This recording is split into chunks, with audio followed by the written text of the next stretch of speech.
Welcome back, everyone, to our wonderful in-house audience and those watching at home on the stream. This is British Esports Student Champs Grand Finals, and we've reached the apex. Up next is going to be Valorant. But crowd, I have to just engage you for a second. I want to ask, are you ready? These two teams that are coming out today with a reigning champion and a new contender. It's very interesting storylines that myself and Daniel have been casting the entire season for the last 6 or 7 months. So we really have got good knowledge of what to expect here. North and South champions in their own rights, but without further ado, I think it's perfectly fine and reasonable to get them out on stage. What do you say? Up first, it's going to be the challenger. They rep Claret throughout the entire tournament, and they are home to one of the greatest football teams we've seen in this country. Give it up for Burnley Bees! Yeah.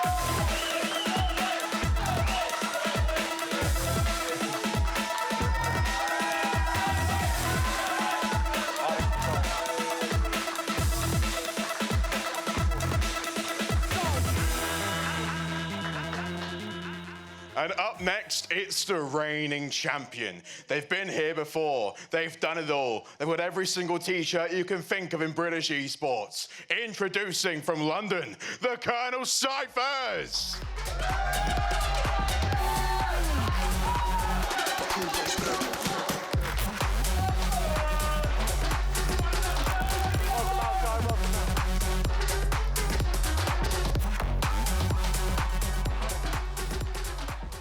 Right then, let's get to it. So let's start with some player engagement. And first of all, Archie on my left is part of Burnley Bees. Now, Archie, it's been a pretty good season so far. Remember casting your regional final and the close match that it was. And me and Dan were saying a lot in content around have they improved since then a lot. What's practice been like for you guys? It's been quite good. We've all been pretty consistent. It's honestly just been a breeze pre-practice. We've all just been into it and on it.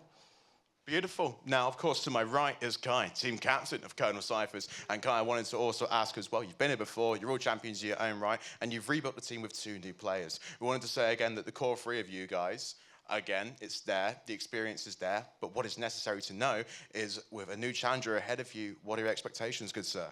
We're going to win regardless. It doesn't make a difference. I love the confidence, to be fair, because throughout the entire engagement, I mean, Colonel Cyphers have stood their ground, they've stood tall. Burnley Bees, though, again, are the team to prove, but they're a really good team in that as well. So much talent across the board.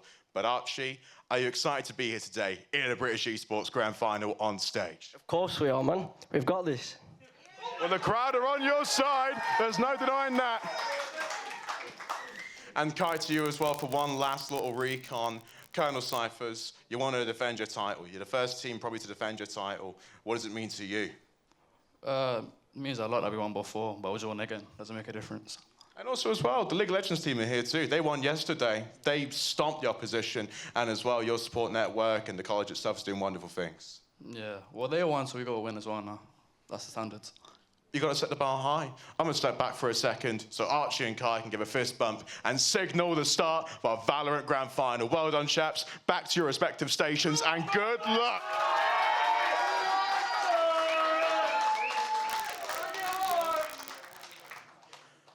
Right then, I think it's only fair to get the casters involved. Now, this we've already done before in the show match. We're going to do it again for the official. Let's get things rolling. Myself and Daniel are walking you through all the actions today. The maps have been selected by the players. Lotus, Bind, Ascent. 3 gorgeous maps, 3 gorgeous chances. Let's see who takes it all. Now to the casting booth. I'll see you all very soon. Me and you love breaking the 4-4, don't we, Daniel? Yeah. I think we're the only sort of duo who can actually manage, me doing 2 things at once. And I do feel, in a sense, that with this grand final, you couldn't ask for a better grand final. We have got Burnley Bees, we have got Colonel Cyphers. Yeah, and they've been building to this whole final, Connie, for the rest of the whole year. Like you say, you joined me at the start of the year in spring, and since then, both of these teams have been really dominant, and they've worked their way toward getting toward Confetti X to be here to perform and take home the trophy. And the trophy in itself, again, is most coveted. Mentioned as well, second place will receive medallions, so no one's going home empty-handed. But we know just the importance of what it takes to have Colonel Cyphers on this stage. And Colonel Cyphers have already won before. They want to go back-to-back, want to do something impossible. They want to retain their title. And I'm pretty sure as well, we had a good look and chat with Colonel Cyphers before, and they've got a very good and interesting concept. But I think before we get into it all, maybe a break would be a good call in order, but it's more or less to make sure all the players are ready. I'm sorry for the delay, little player pause, little tech pause. We are ready to go. Now, there are a few introductions to get out of the way. Me and Dane were talking about the head-to-head of Colonel Cyphers, and of course, you know, Burnley Bees, a new challenger. Yeah, Burnley, they have come back this year. As much as they are new to the competition, they have managed to make their way through to the finals. Colonel have been here before. We've seen them before. We've seen how dominant they've been throughout this whole series, whole season. But Burnley, Connie, have been arguably even better. They have a mass amount of players that each have all come from throughout a whole load of different backgrounds. And yeah, it's great to see that once again we're seeing within the champs 2 super teams come together, be brought in, and have such diverse a range of talent.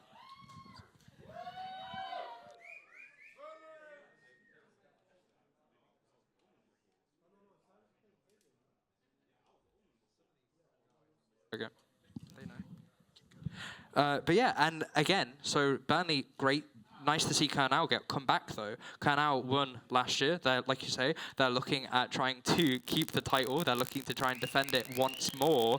And again, they're another team that has such a wide range of players within their roster. And in their last game that they played as in the regional final, played so dominantly. But we do have a VT available for Colonel Cyphers for you guys to get a little bit more information and insight into this team.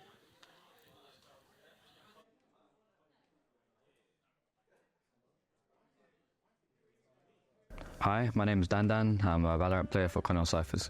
Hello, my in-game name is Kai, and I'm the IGL for Colonel Cyphers for Valorant. I'm not the type of guy to like insta-lock. I'd usually just fill, and I ended up filling Brim a lot, but eventually I started playing other controllers like Omen. Clove got released, I started playing Clove. And, you know, it just sort of became something that I just done. Main agent is probably Raze just because it's the most fun, but I play lots of agents. I play literally every agent in the game, so. How my team reached the finals? Well, took a lot of practice, mainly just good vibes and the addition of our new IGL, which, you know, he fits the role perfectly, something that we didn't really have last year. That definitely helped us excel as a team. Yeah, that brought us to the finals. The games were quite easy, I'm not gonna lie. We just practiced, we barely practiced. We practiced a few games and we just dominated everyone, so it wasn't that hard. I think scrimming had to be probably the most fun part, because you know you can play comp. The team playing comp is never as good as it is in scrims, because everyone's talking in scrims, everyone's coming, like everyone's giving ideas. It's the best form of Valorant in my opinion. How would our team do? Our team's gonna stomp them. It's always good to have confidence. It was an enjoyable run. We're gonna win at LAN, and it's gonna be domination. And I'm joining you all. So sorry for the wait, but that right there is Colonel Cyphers. And Dan, what are the key takeaways from that? I think the biggest one mentioned there is that there was no dedicated IGL last year, and they still won.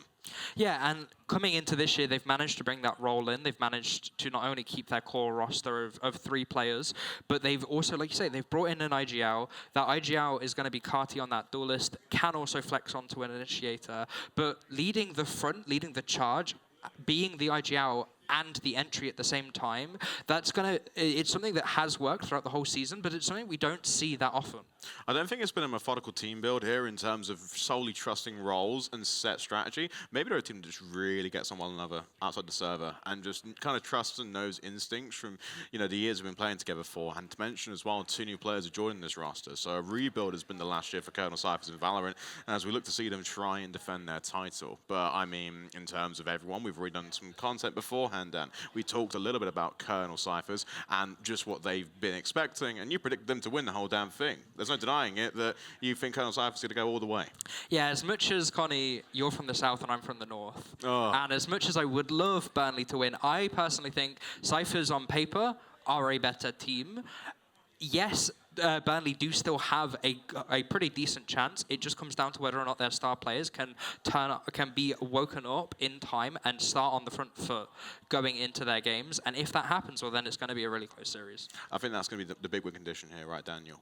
And there's also important mention of the other team, the challenger, Burnley Bees. We had a chance to sit down with them as well, and a chance to get a little VT and a little bit of insight into their team structure. For Vidudo, let's actually have a look and see what Burnley Bees are thinking heading into this grand final. Alright, so hi, my name is Kuba Kowalski and I am the duelist and I play for the Burnley College Valorant team. Hey, my name is Nads and I'm the support player for the Burnley Bees. If you look at any of my account's career, it's just 500 hours or whatever on Reyna, so just like, so when it comes to my favorite agent, to fit my playstyle of just like running it down, fragging out, re-healing, I'll just go Reyna. My favorite weapon, yeah, I do like sniping in most games I play, like whether it's Warzone, just any game with a sniper, but if we're going off like most used, it has to be the Vandal, just nice and basic. So we reached the finals definitely by our individual skills, teamwork, and because of one star player that we have, Toby. He's rated, so he's very good, so he carried us in the knockout stages mostly.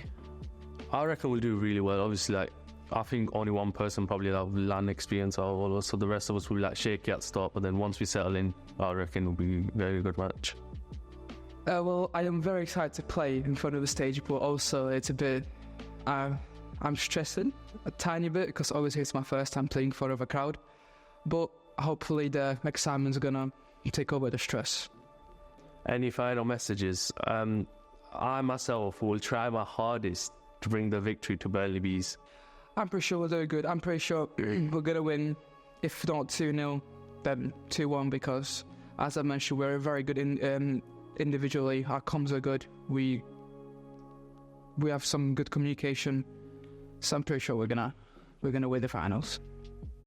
Well, the Burnley Bees, everyone, I think it's fair to say, aside from being the in-crowd favourites, they've got a great setup beforehand. And not to mention, again, though, one touching point is that none of them really have had LAN before, Dan, just one player. We can imagine who that player is going to be. Probably Toby from my series, great little nod there, but what are the implications? Yeah, it definitely means that they are starting on a back foot. The players are going to have a load of nerves. They haven't ever played on a stage before, yet alone in front of a crowd, like what we have today at Confetti, which means that, again, it's another advantage in favour of Konao, because Connie, they were here last year. They played in front of the same crowd. Yes, they've brought in two players, so yes, there is a slight change in that dynamic. But in terms of overall mood and stress, it's going to be definitely a lot higher for Burnley. It's going to be something that they need to face against. I mean, listen, we chatted to Archie already in the pre-match interview, and Archie seems quite happy to be here above all else. And I mean, that's a good starting point for Burnley Bees. They're going against a reigning champion.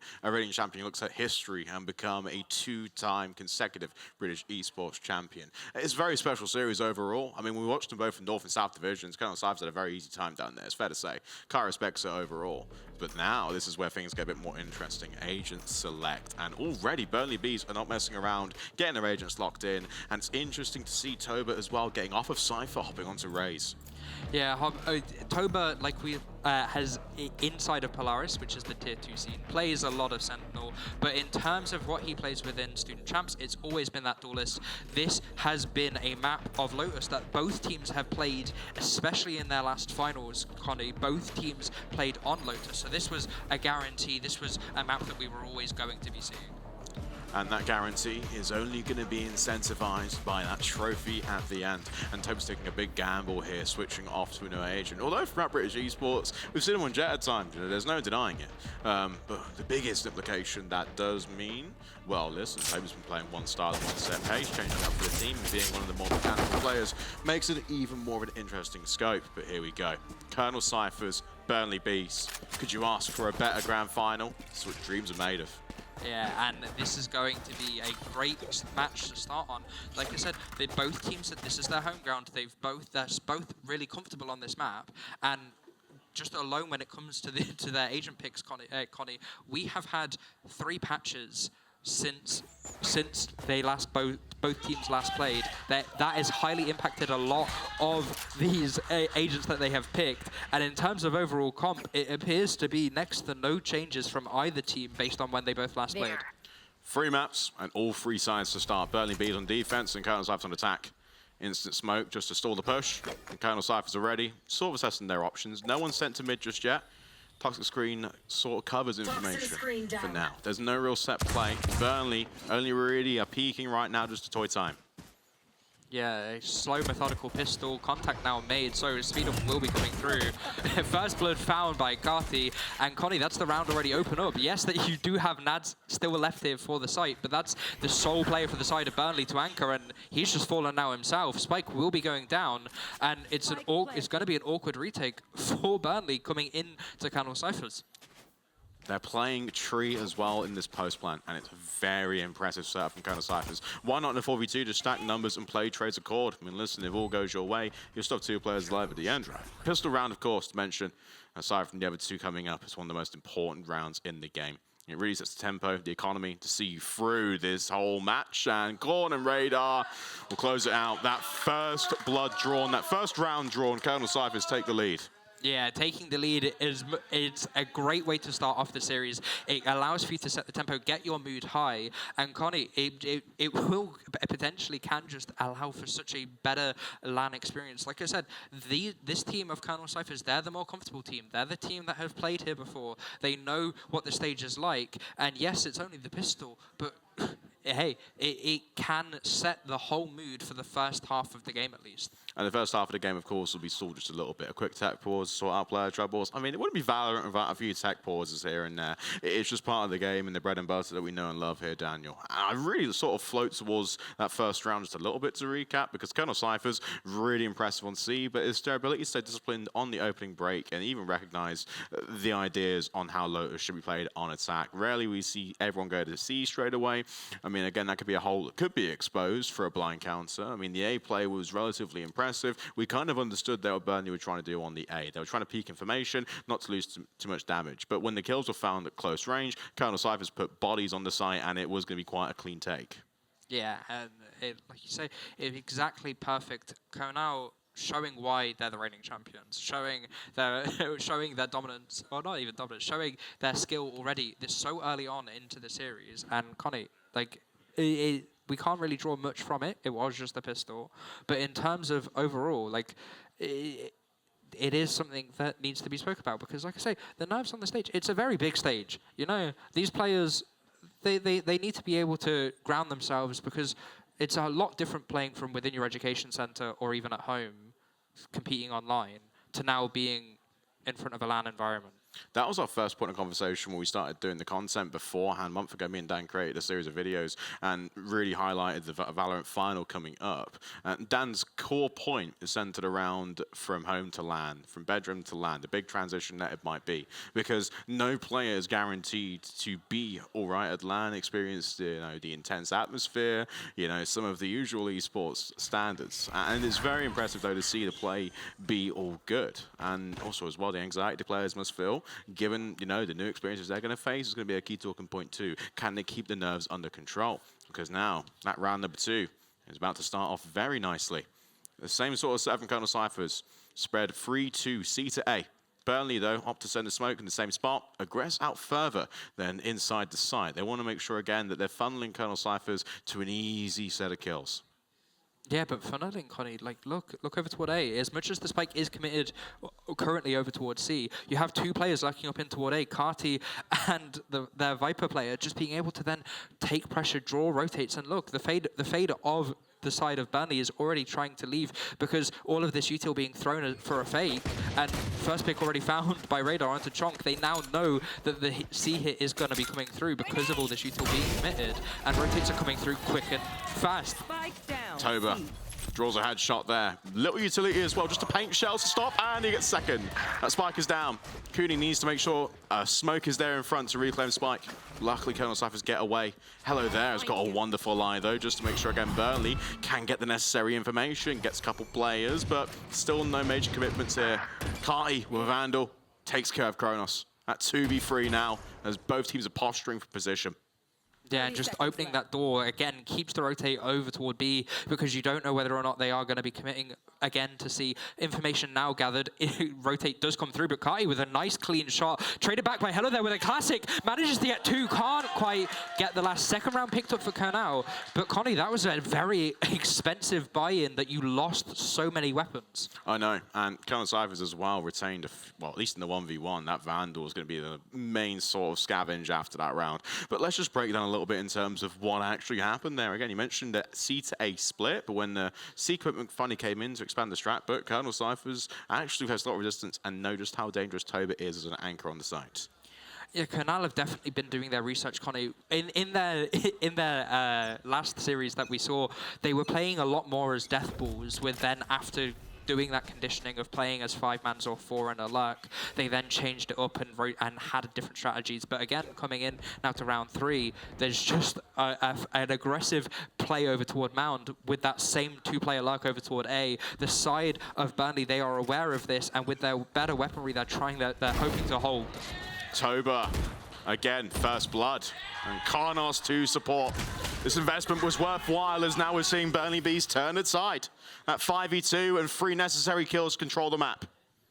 Yeah, controlling the map, and that's why Kernal are pushing in toward B, but Toba with a collat, Connie, with that Outlaw, getting 3 on the round, exactly how you want to be starting, because Toba is that spearhead. We saw in their last series that when they played on Lotus, that if Toba wasn't awake or doing the most for his team, then Burnley were falling back a little bit more, and I think that is definitely something that they probably would have worked on throughout this break, and exactly what you want to be seeing, getting that star player online as soon as you possibly can. The Outlaw was a great purchase, and it's really rare nowadays that we see Toba use long-range rifles, given his natural playstyle and tendencies, but the ultimate that Colonel Cyphers have can be impactful. That showstopper. Let's see how it's timed. Maybe Orbs collect as well, Daniel, because Carty and Chonk trade out and make it a 4v4. Site is still contained. Chonk's got a lot of utility to throw here. Paranoia as well, because Colonel Cyphers have bunched up here outside the choke. Yeah, and with the side of Burnley knowing that they've been doing this constantly, just having that player in toward B, knowing the B main push isn't coming, and if the door gets opened, you can immediately clear. Yes, you have stayed in toward this C mound area, but Connie, it looks as if they're just wanting to shift away. The side of Kernal, they don't know whether or not there's been an aggressive push elsewhere on the map in their spawn, and so they're just slowly clearing it all out. Colonel Cyphers there from that C mount position were trying to get a headshot or a pixel peek. They were jostling for position, smoke cleared. Now it's going to be a readjustment towards A. Albeit, though, Burnley have 2 solid anchors here. But albeit, remember that round number 1, they'll muscle off it straight away. Karnos is waiting a lot here. Muscle memory is going to be a key factor for these kills coming in. Utility to spare as well. Those 2 layers can be used, but only for a stop.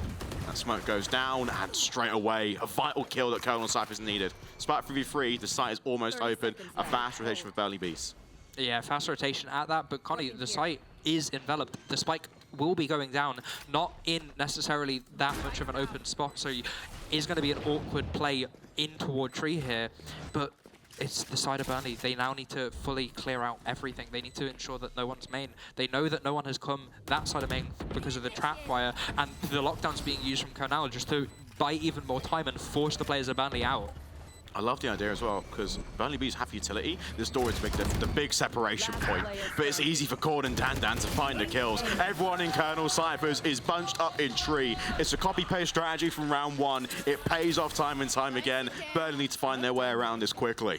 Yeah, coming now into round 4, 3-1 advantage for Kernal, and we're already now getting into that first round of ultimates, Connie. We have the showstopper available for Kati, but then also there was, I think, 1 or 2 ultimates online for Kernal, that being, or for Burnley, sorry, that being their showstopper as well. So showstopper versus showstopper, a few ultimate orbs away from other ults. Yes, you have Nads with that neural theft, but you need a body for that. It's not, and if you're struggling to get first bloods or safe first bloods in a space where you can throw that hat, it's going to be awkward.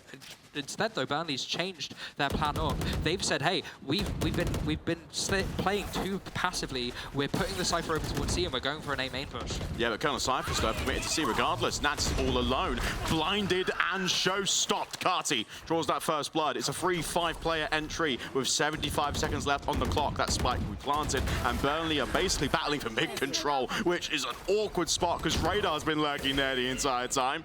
And Chonk dodges the flash. Colonel Cyphers, though, have a free high-low peak set up as Carty gets his third for the round. The paint shells to re-clear, a quick boost around, but Hello There finally gets one. In a 1v4, though, numbers are always of the essence. That smoke is going to stall. It's going to allow Colonel Cyphers to start swarming the position. And in this position here as well, no utility to spare for Hello There. It's been a very interesting first few rounds here for Burnley Bees and Colonel Cyphers. Patterns are starting to emerge, but Colonel Cyphers are holding discipline. 2 players routing back into spawn, gonna let the spike explode, and there we have it. Colonel Cyphers have played that round gorgeously, and the exit kill is on for a platter, but maybe Hello There will have it instead.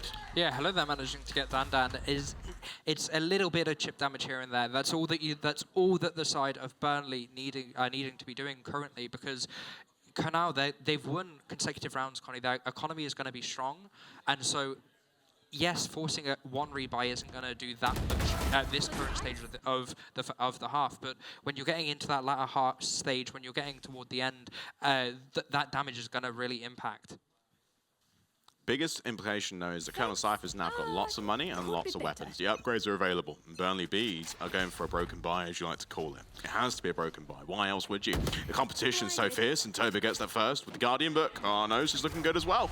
A 5v3. And Burnley got those 2 kills on an entry chokehold to A. So now they can start reaggressing a new strategy. They can actually wrap through spawn. If they get the info in C, then it's an easy rotation. But why not regroup and support the troops? Yeah, and that's exactly what they're going to be doing. The Trailblazers are getting used, noting the Cypher's position here. Dan out isolated on the site currently, just trying to take as much space as possible. The spike isn't out yet, and the Seize comes through. Chonk gets a kill, upgrade found, and the rest of the players from the side of Konao are just stuck into main. Look at the wrap, though. Toba's there in behind again. Oh, hello, no chance. Radar reads it. Kearney removes the dart. 2v3. But listen, that spike is still in possession here. That's a comm that Burnley needs to register. So there's no end game just yet, and we know Colonel's behaviors. Let's take this bad boy away, and let's make sure again we can get set up in tree. Yeah, but only one player from the side of Burnley is currently having that heads-up idea. As much as, yes, you do want to be anchoring your sights, you know how much they've been rotating, and Chonk's just trying to do as much as he possibly can. Won't get the kill, but will get 110 damage worth.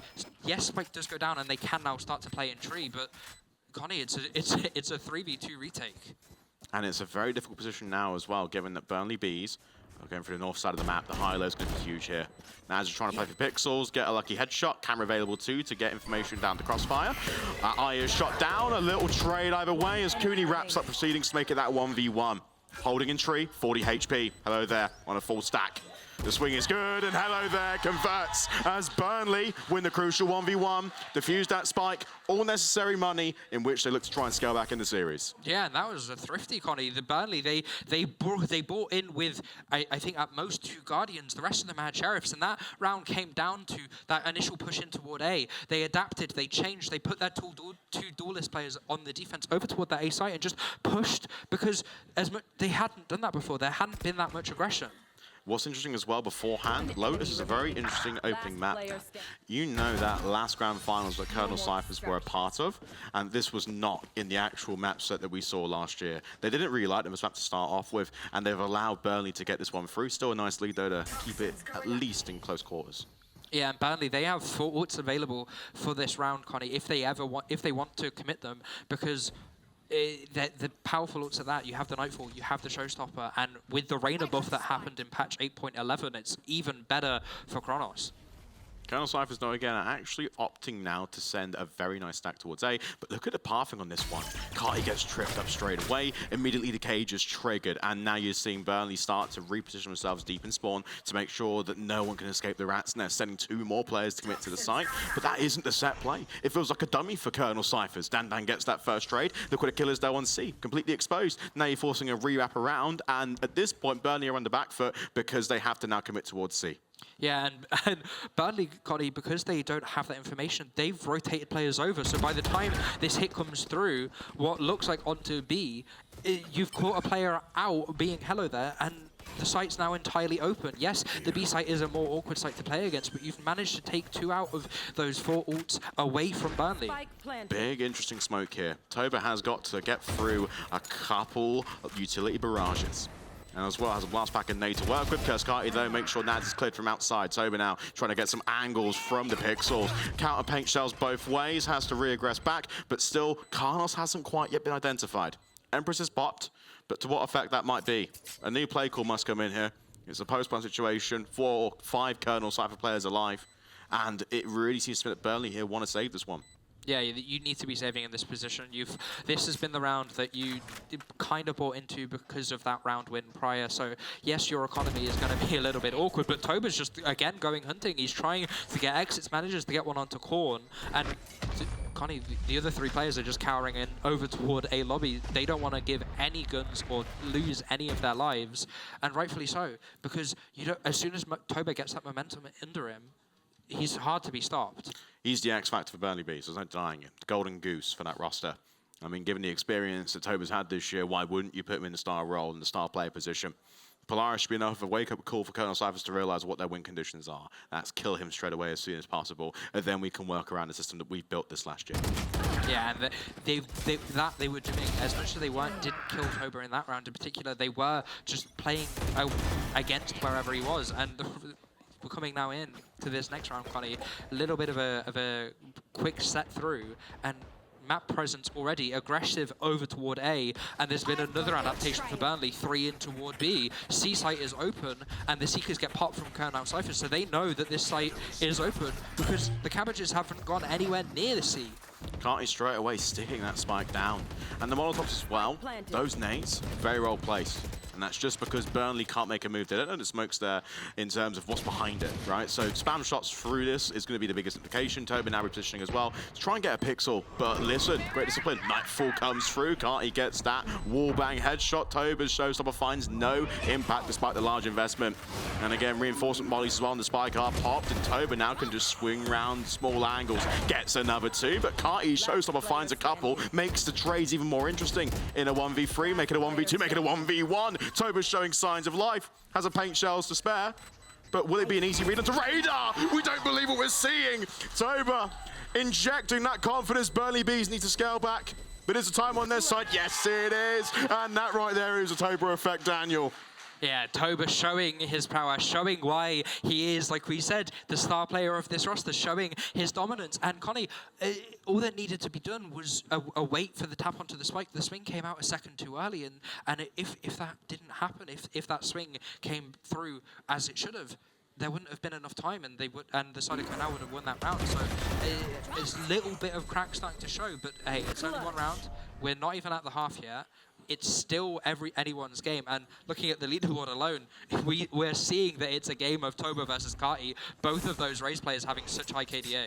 So Spike's left to spawn for now because Colonel Cyphers want to try and get kills, and I respect it because look at this new break off from Burnley Beans. 2 aggressive on Mound, same A setup. Rotations, though, in terms of mid, are very interesting, just to fade there, right? But Colonel Cyphers aren't budging out spawn. Yeah, they're not budging. They aren't going to be doing anything, but Connie, a 1-for-1 trade for the first blood, and with the Cypher position noted over toward the A site, it means that they can make a more coherent plan. Look at the spike, it's been rotated over towards C and toward the spawn, and the players from the side of Canal, they're just cutting noise. They're knowing that Burnley are going to go a little bit more aggressive, trying to get info and ships in the night. Unfortunately, not quite spotting. Let's see the next movement, because the aggression that Carty made there could be enough information for a play call, and they are going to quit to it. I think C might have to be the actual adjustment, but Toba finds the kill, but does he know what's behind the door? Not opting to open, instead sending the front line where it need be. Chunk's going to have to at least be the first entry through this smoke. The eye is well placed, though. Incredible. That's enough information now to start grouping together and making this play call work. In the 4v2, though, you're spamming utility Burnley Bees. You're allowing Nads and Toba to do all the hard work, and it's just cruise control. Now been around each other 4-5, Daniel. Yeah, the Burnley have, like I said, they've woken up.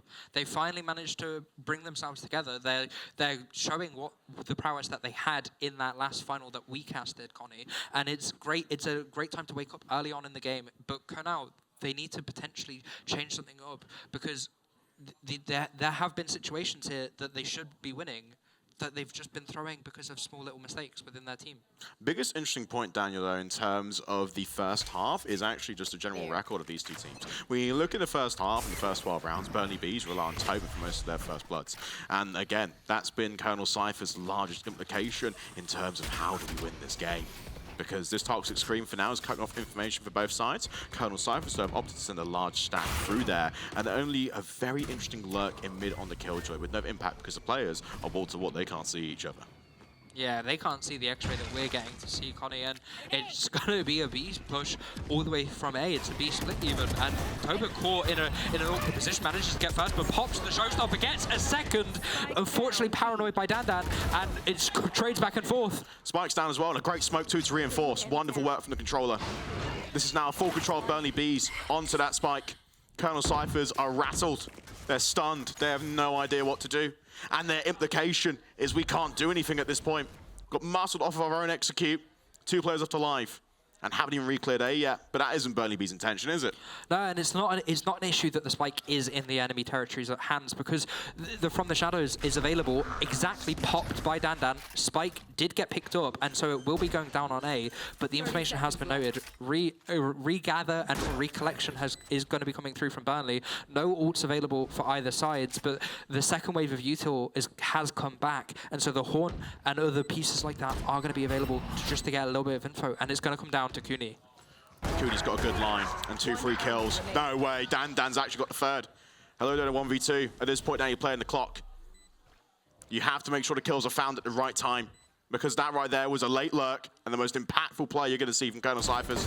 In a 2v4 situation, they don't look back and they don't turn their backs. That is a wonderful way to find yourselves out of harm's way. 2 versus 4 clutch at that, Connie. It shows again how, as players within this roster, as they have their backs to the wall, but hey, it's fine because they've played throughout this whole season to get to this point, and you can have the confidence, and if you have the sharpshooting aim like that with the Guardian, it's so nice to view. Cooney was responsible for the round hurting the way it did. And that's a question mark. Now back to Burnley Bees. With 2 more rounds left in this first half, Toba having a monster start. And easily Burnley Bees will be grateful to have him perform a little bit more as well in the next 2. Same setup though, top of the screen, but all 5 players from Colonel Cyphers stationed around A. And Burnley have got a nice adjustment here. But the interesting play is that there's no call yet to rotate. But yeah, Burnley have got to re-clear now and make a very big decision. Because Kronos there has got the first. Bifrost Pit is going to be the biggest cover now for this Spike going down, and it will shield the tripwires as well. But again, one big implication as well, they have the reinforcement, they have the lockdown where it need be, Daniel.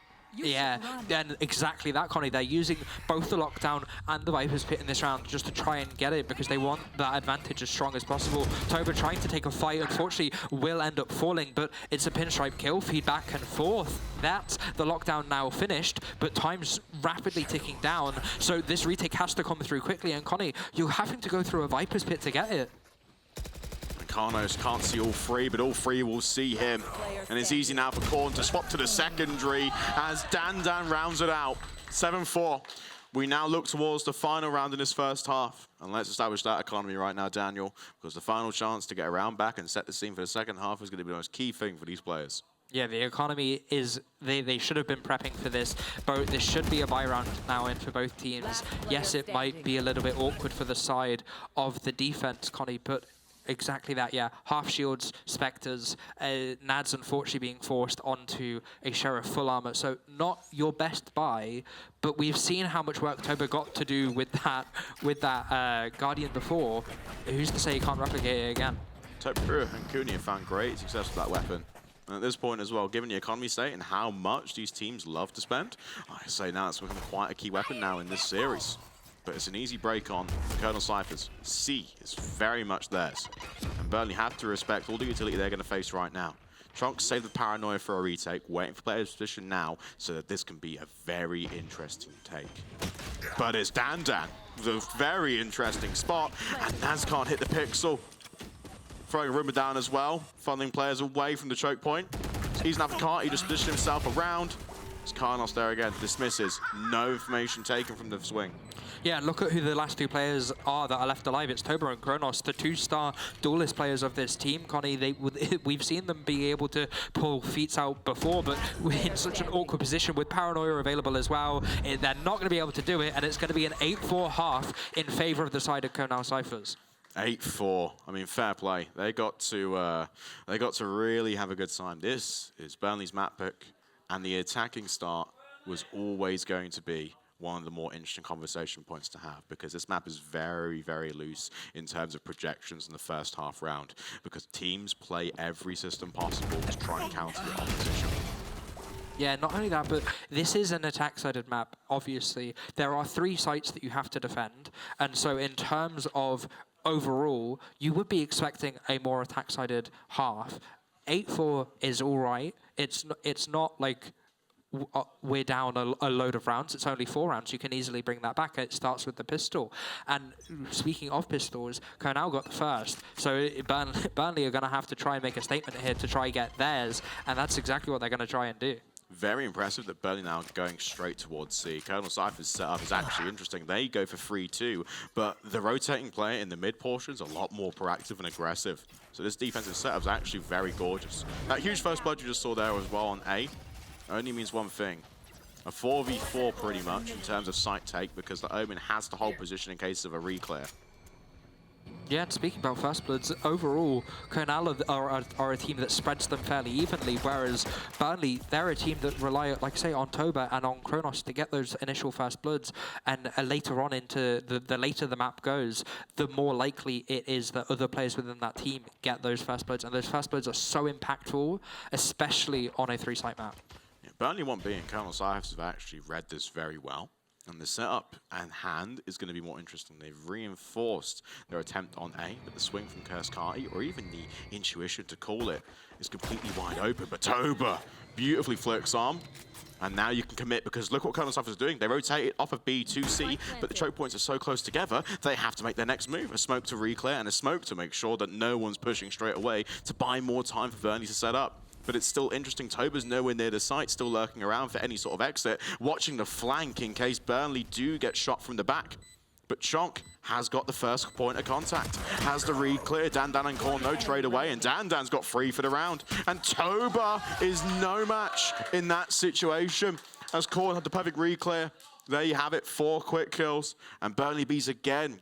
It's not a very interesting, you know, sort of spread, if you will, in terms of clutches. You're seeing Colonel Cyphers truly show their worth here and why they are the reigning champions. Yeah, Cypher's managing to get both pistols on their opponent's map pick is a huge advantage for them. Like we mentioned initially about just being able to get momentum and tempo and set that tempo. Yes, that first half is finished, but now you're in that second half. You're in that second stage of the game, and for the side of Burnley, you're at a disadvantage that needs to be clawed back somehow. Arguably now not in the pistol, potentially not even in the force.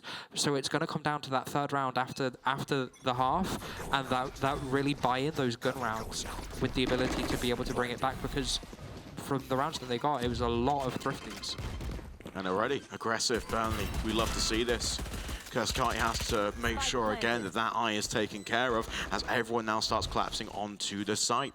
Karnos has got a good read and an angle, but no audio to come through. And Colonel are also attacking as well from the opposite entry point. Look at Burnley B's cones of vision. It's everywhere. They've sourced this well, but in terms of trays, it's still Dandan available. Karnos has done well to keep everything going, but Dandan's still going. Only can Shonk stop the 4 kills he achieved that round, as Burnley gets the second round of the second half, as now we go into the buy phase. Yeah, it looked, Connie, though, as if Burnley may have forced into that. You had the side of Toba, you had the side of Kronos, and as well, that Omen player all had stingers. So the question is going to be their economy, because forcing into that, yes, it gives you that advantage. Yes, they did end up getting the round in the end, but 4 out of the 5 of those players had died, and so it's almost kind of like a whole reset again, just keeping a stinger in as the only weapon to be able to potentially deal damage at close range. We're going to be seeing some sheriffs. We might even be seeing some bookies, depending on if there is an anchor toward the back of a site, because that's another great weapon for Lotus. The weapons are going to be very well spread across both teams. The ultimates, though, are the biggest conditions so far in terms of this second half. We saw pretty early on when Colonel Cyphers got the lead, they actually started their ultimate economy cycling very early on. So we're seeing more players with more abilities quicker. It's all now down to, again, the set strategy off the rip and what the IGLs would like to say. We say so often as well in the booth that you have to play for robs if you're so close. You have to make sure everyone scales towards ultimate so that then you can have a pretty much convincing round win in your back pocket, an undeniable feat. But in terms of this is going to be an interesting tech pause for both teams, because Burnley is down.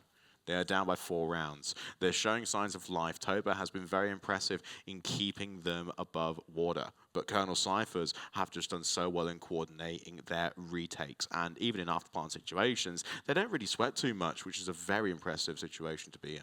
Yeah, and I think overall, in terms of how Canal have been looking in these first initial rounds, it's definitely been like the same feat they put up not only in their finals online, but also how they looked on land last year. It's that same comfortness. It's that same ability for them to just take a little bit of a relax setback, but also still have that ability, that teamwork, that team play, and being able to already have an advantage. Like it is a pretty big advantage, but the rounds that Burnley have been winning, like I say, it's been thrifties. It's been rounds that they shouldn't really be having a chance in, but that's because they've been going for such a gamble play or a random thing that Canal haven't been really thinking about or saying, hey, yeah, they'll do that, but like, why would they? Because they're on an eco. Like, they should be playing it pretty safe.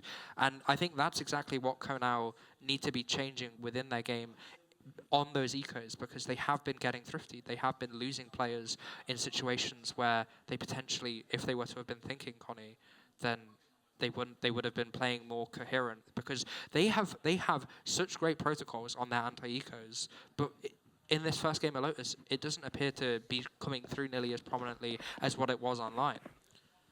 Yeah. And now we actually have to center that conversation directly towards round number 15. I really have to center my mind towards this break, because Carty has got a flash of paint shells ready, and it feels like a perfect prediction. Dan already as well has gone for a clear spot, Smoke as well, just to make sure again they can push, but Carty finds that first, and Carlos is out of the picture. You're losing a duelist, you're losing a controller, as now in the 5v3, they managed to reclaim Spike, but Toba goes, you know what, screw this, we have to make a play. B needs to be re-cleared. Have blast packs, have a Roomba. Let's start this movement. And he's the man with the spike. He's wanting to get as many orbs as he possibly can in this round, having the Vandal in hand as well. Great weapon to deal the damage, but Connie, Spike's going down, and let's look at the retake position from Konal, because they're a 5-man roster here. They're coming in from all avenues, and they've just punished Toba's aggression, which was arguably needed, and again, it's now an even worse disadvantage. He's just sort of roaming around the rest of the pack here. Burnley Bees have been fenced behind this toxic screen. And listen, you're seeing spam shots through it all. The trade's pretty clean. Carty, though, gets swung on, and it's very much going to be one of the cleanest takes you'll see from Colonel Cyphers. Nothing more you could do there if you're Hello there, and Dan gets the consummate kill. 10-5, 3 away for a map-on victory for Colonel Cyphers. Yeah, 3 is all they need, but Connie, ultimates now. There are, overall in the lobby, there are 4 online. You have the From the Shadows and the Showstopper for the side of Konal, but you also have that new Reyna buffed ultimate, like you said, the Empress. It now lasts the whole round. There's no longer a time duration on it. You can't just run away and hide from it. And so it's definitely a thing, an element within the team of Burnley that I noted in my notes coming here. They like to play the Reyna. They've played Reyna in both maps on their last final, and this buff that came in 8.11 is only going to be even more beneficial for them. It's a very interesting start for Burnley Bees, because they've decided to go again for the same B strat. They realise success from last round of getting the bomb down, but the spike has to be well catered for and looked after. They lost 2 players straight away from the A-Fox, and you have to be incredibly cautious of what can Carty do, as right there a 2-1 trade goes down. Spike still in hand, and only a neural theft to consummate, but Toba gets a beautiful spam shot through the smoke. Radar trades away. Radar gets another 3-1. This now is dangerous territory. They have visual on the Spike, and Nads has no way to cross his toxic screen without clearing 6 different angles, but there's no need to worry. Korn handles business. 11-5. At this point now, if you're in Colonel Cypher's camp, you have to be mindful, just 1 more round at a time. Yeah, you definitely don't want to be getting so full of your boots that you start to throw advantages away. You definitely want to be keeping this as close as possible, ensuring that you're playing your game, not caring about necessarily situations where your opponent might be trying to throw you off, because Connie, they're 2 rounds away from taking this first map, taking their opponent's map pick, and it's just been dominance. It's been clear cut. This is the last round that Burnley are buying into, because they don't want their opponent to get to 12. They're trying to stop them at 11 and ensure that they have every opportunity to potentially bring this back. with full weaponry. For weaponry, no map position. I thought they would start initiating Burnley Bees just a little bit.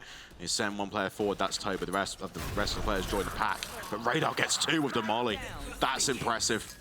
That nano swarm there is cancelled out any sort of pressure Burnley Bees can apply in post plan. Radar gets an extra curse, can't with the showstopper. And it's all down to one player.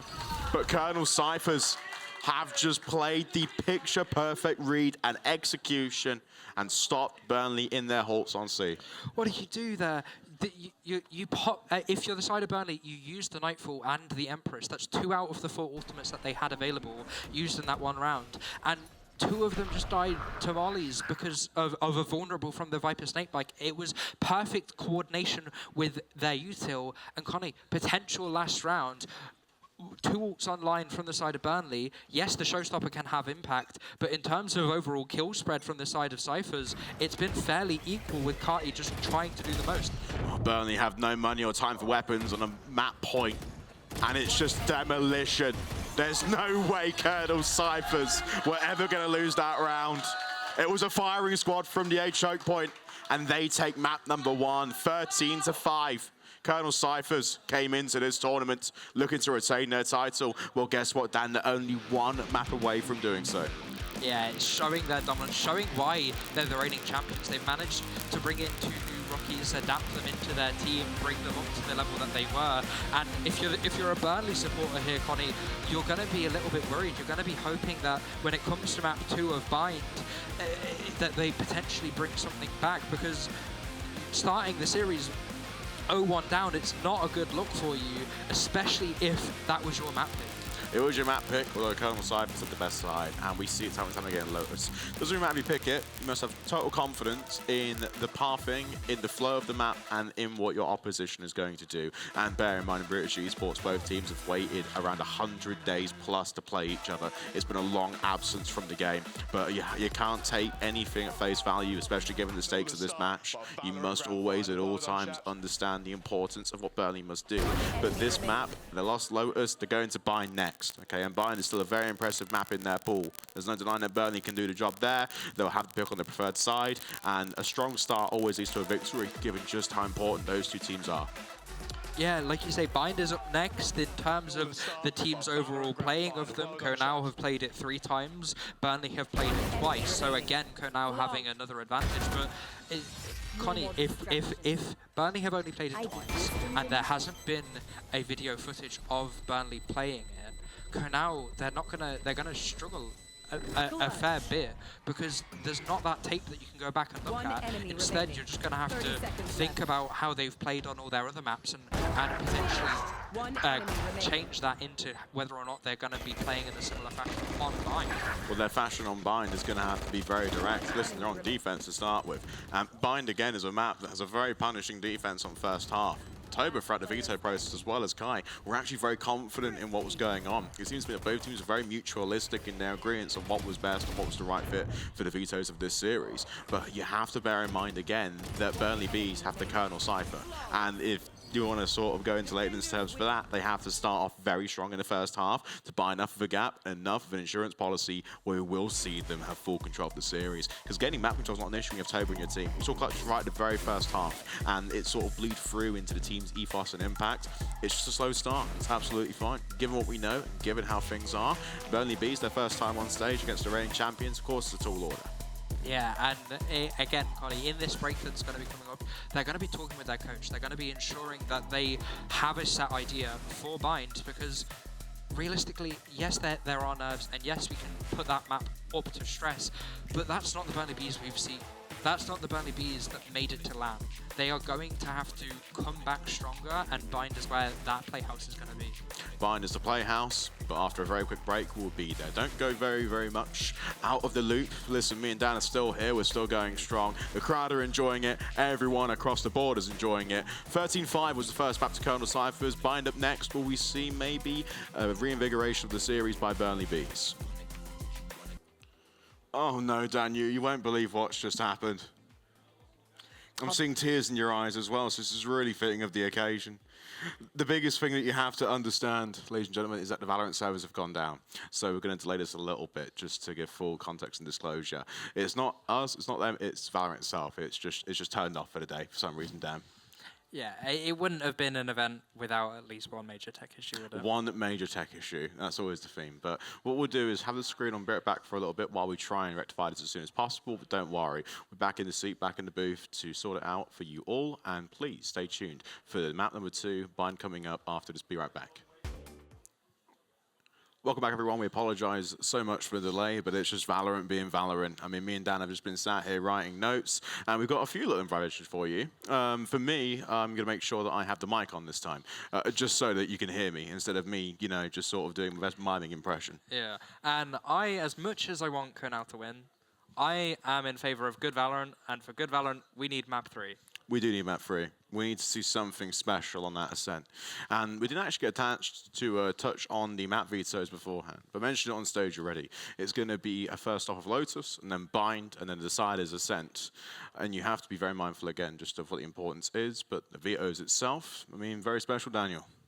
Yeah, we've seen, like I said, we saw Lotus just finished. 13-5 win for the side of Kernel. But both these teams have played Bind before. We just haven't seen them on a broadcast play that map. So it's going to be something that's interesting for us to go through, but also it means that both of the teams, they don't have any idea or VODs at least to look at to then do that scouting in the period between the end of the season to now. And then if it goes to map 3, which I hope it does, the Deciders Ascent. Now, we as talent have opinions about Ascent as a map. It gets played a lot because it's the average map. You get to see it all at the time. Everyone knows how to play on it. So if it does go to a map 3, then it should be relatively close because both teams should be well versed on it. It has to be the case of assessing it map by map. And Bind, listen, they haven't played on broadcasts, of course, but it's been months, 100+ days you mentioned as well, how long these national teams were in competition in their regional finals and now on the grand finals for the first time debuting Burnley Bees.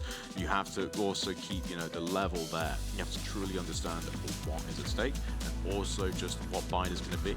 The biggest thing on Bind, though, again, when it's the first time we've seen these two teams on this map is, okay, there's no expectations placed from me and you. What we can see, though, is that Colonel Cypher straight away have a good idea on their composition. Yeah, and this being their map pick as well, you would be expecting this. You would be knowing that they want to be going out the gate. But Connie, like I said, last time we saw these teams play, it was 3 patches ago. Since then, we've had a Viper nerf, but it hasn't seemed to make that much of a difference. We saw Viper on Lotus. We're seeing it again from the side of Burnley on Bind, but it does mean that the windows for attack and the windows for lurks are shrunk even further, and the overall value is it decreased because you can't pick that orb up again and you only have one molly, so you can't really play post plant that much. Yes, you have the Brimstone paired, so you do have molly lineups for post, but it's going to be really awkward if you're committing that orb early on in the round because you can't pick it back up. You won't get that value later on. The value, though, has to be established very early on. I think we are ready. I think we are ready for map 2. To the crowd and everyone else watching at home, I want to hear you scream. I want to hear you get excited. We got to get ready. We're back, and we're going to see Colonel Cyphers and Burnley Bees in map number 2. For all the context, Colonel Cyphers are leading the series 1-0. Burnley need every bit of energy they can to make their way through and get to that decider map. But it's only going to be set on standards and the first few pistol rounds we see, because in the last map as well, Colonel Cypher was one of their best conditions, was getting both pistol rounds in both halves, Daniel. Yeah, well, it's something that Kernel have been so dominant with. They love their pistols, Connie. In the previous series, they won both of them on the first map, but then again, it's just the flipping of back and forth. This pistol will decide the tempo of at least the first 6 rounds, and so if you're a fan of Burnley Bees, you're hoping that they get it. And already, Colonel Cyphers is up now just to make their progression on B known. That toxic screen as well is well placed.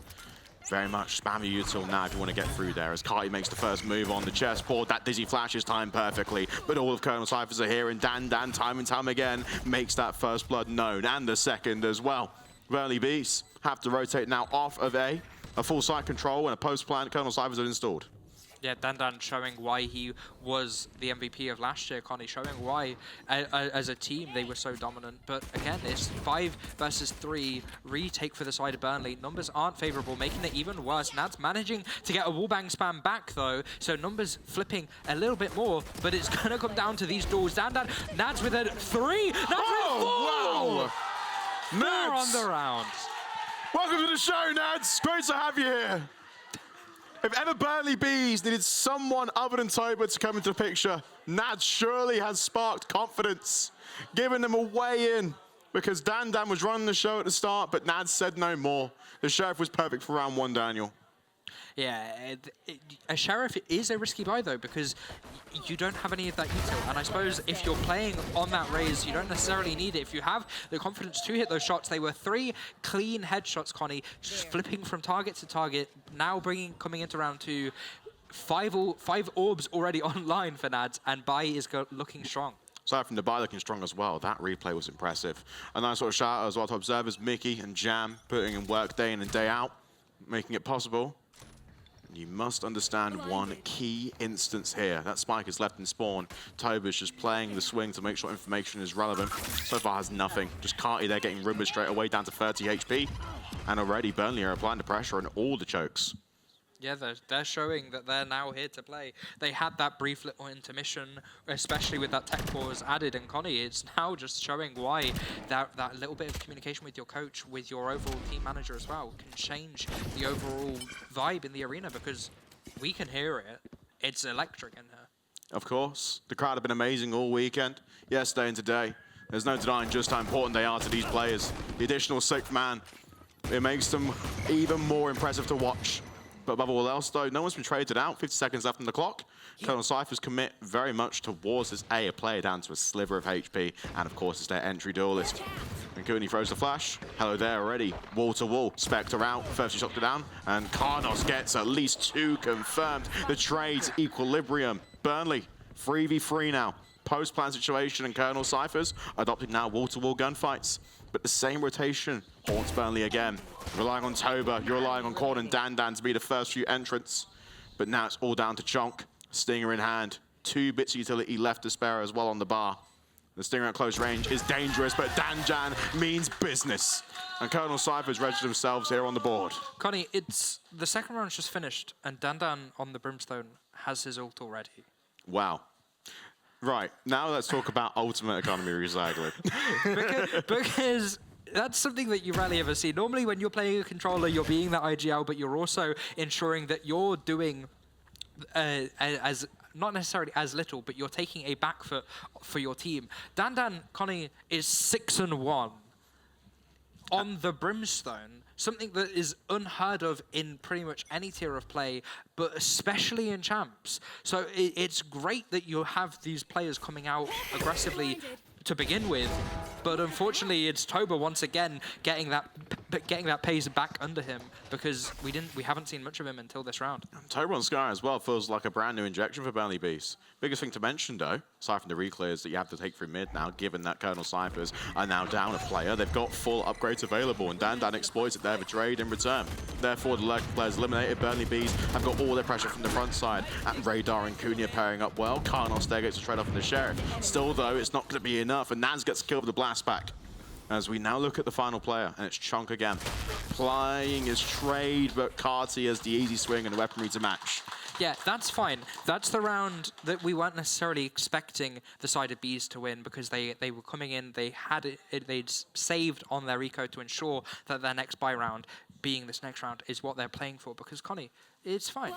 These first initial rounds, yes, they set tempo, but in terms of overall gunfights, in terms of overall buy rounds, it's not that big of a deal until these smaller things build up later on into the half. Like I said, Dandan has his ult, Radar now has his online.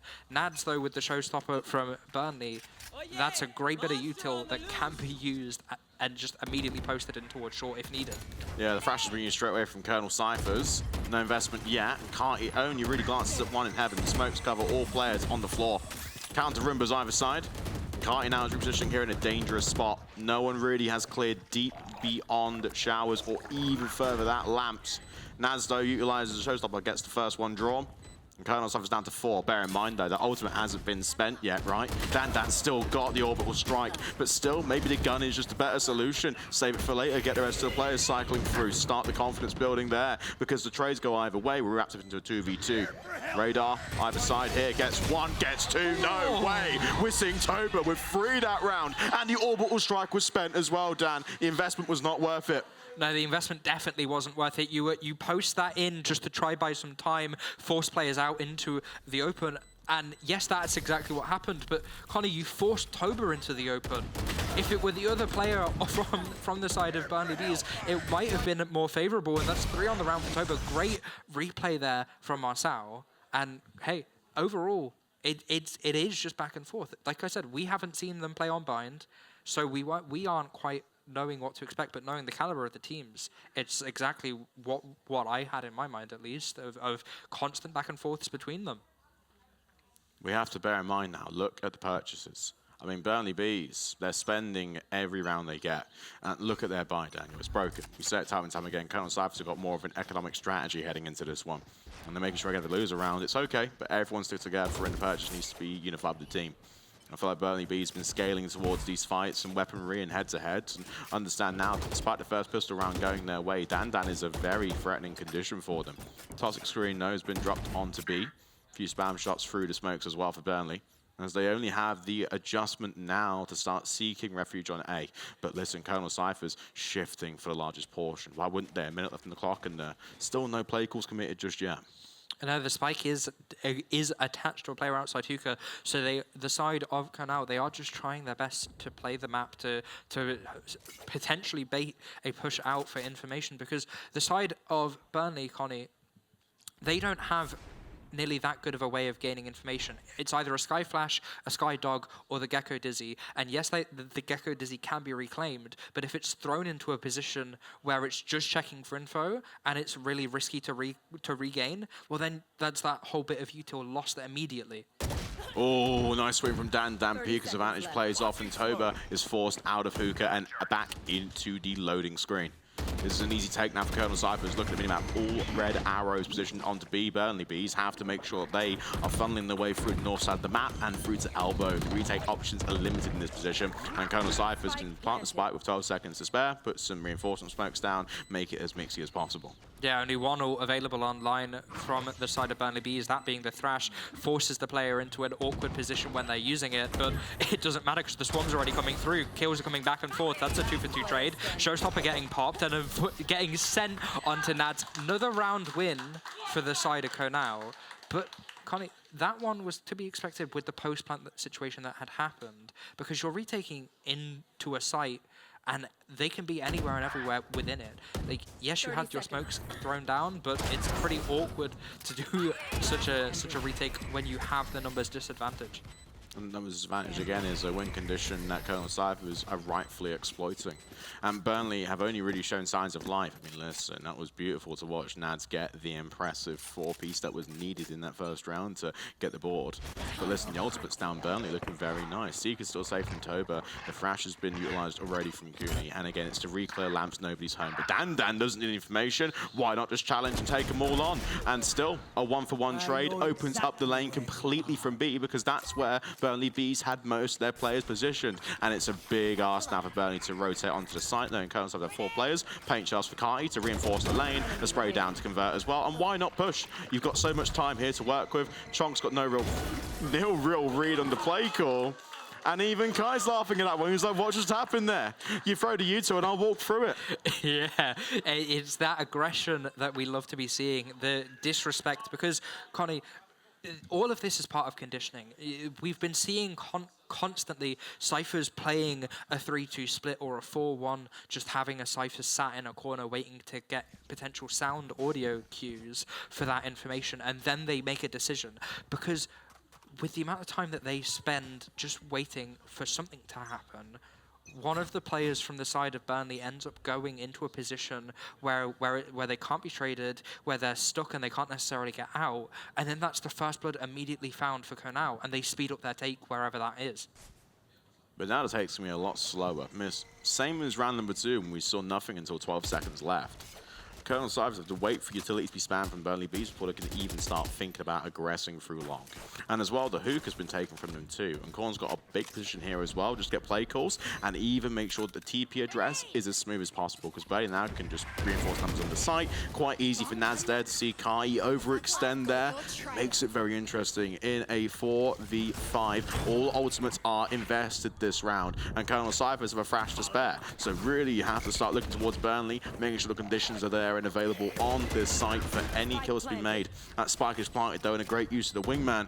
Toba only trying to get information where it see fit. Hasn't cleared beyond this box. Has no idea that the orbital strike's been invested. But maybe that's going to be a big condition as well, because Colonel Cyphers have no way of seeing it. Massive from Hello there. Massive for the map. We go to 3-4. Yeah, 3-4. Close again. It's just back and forth.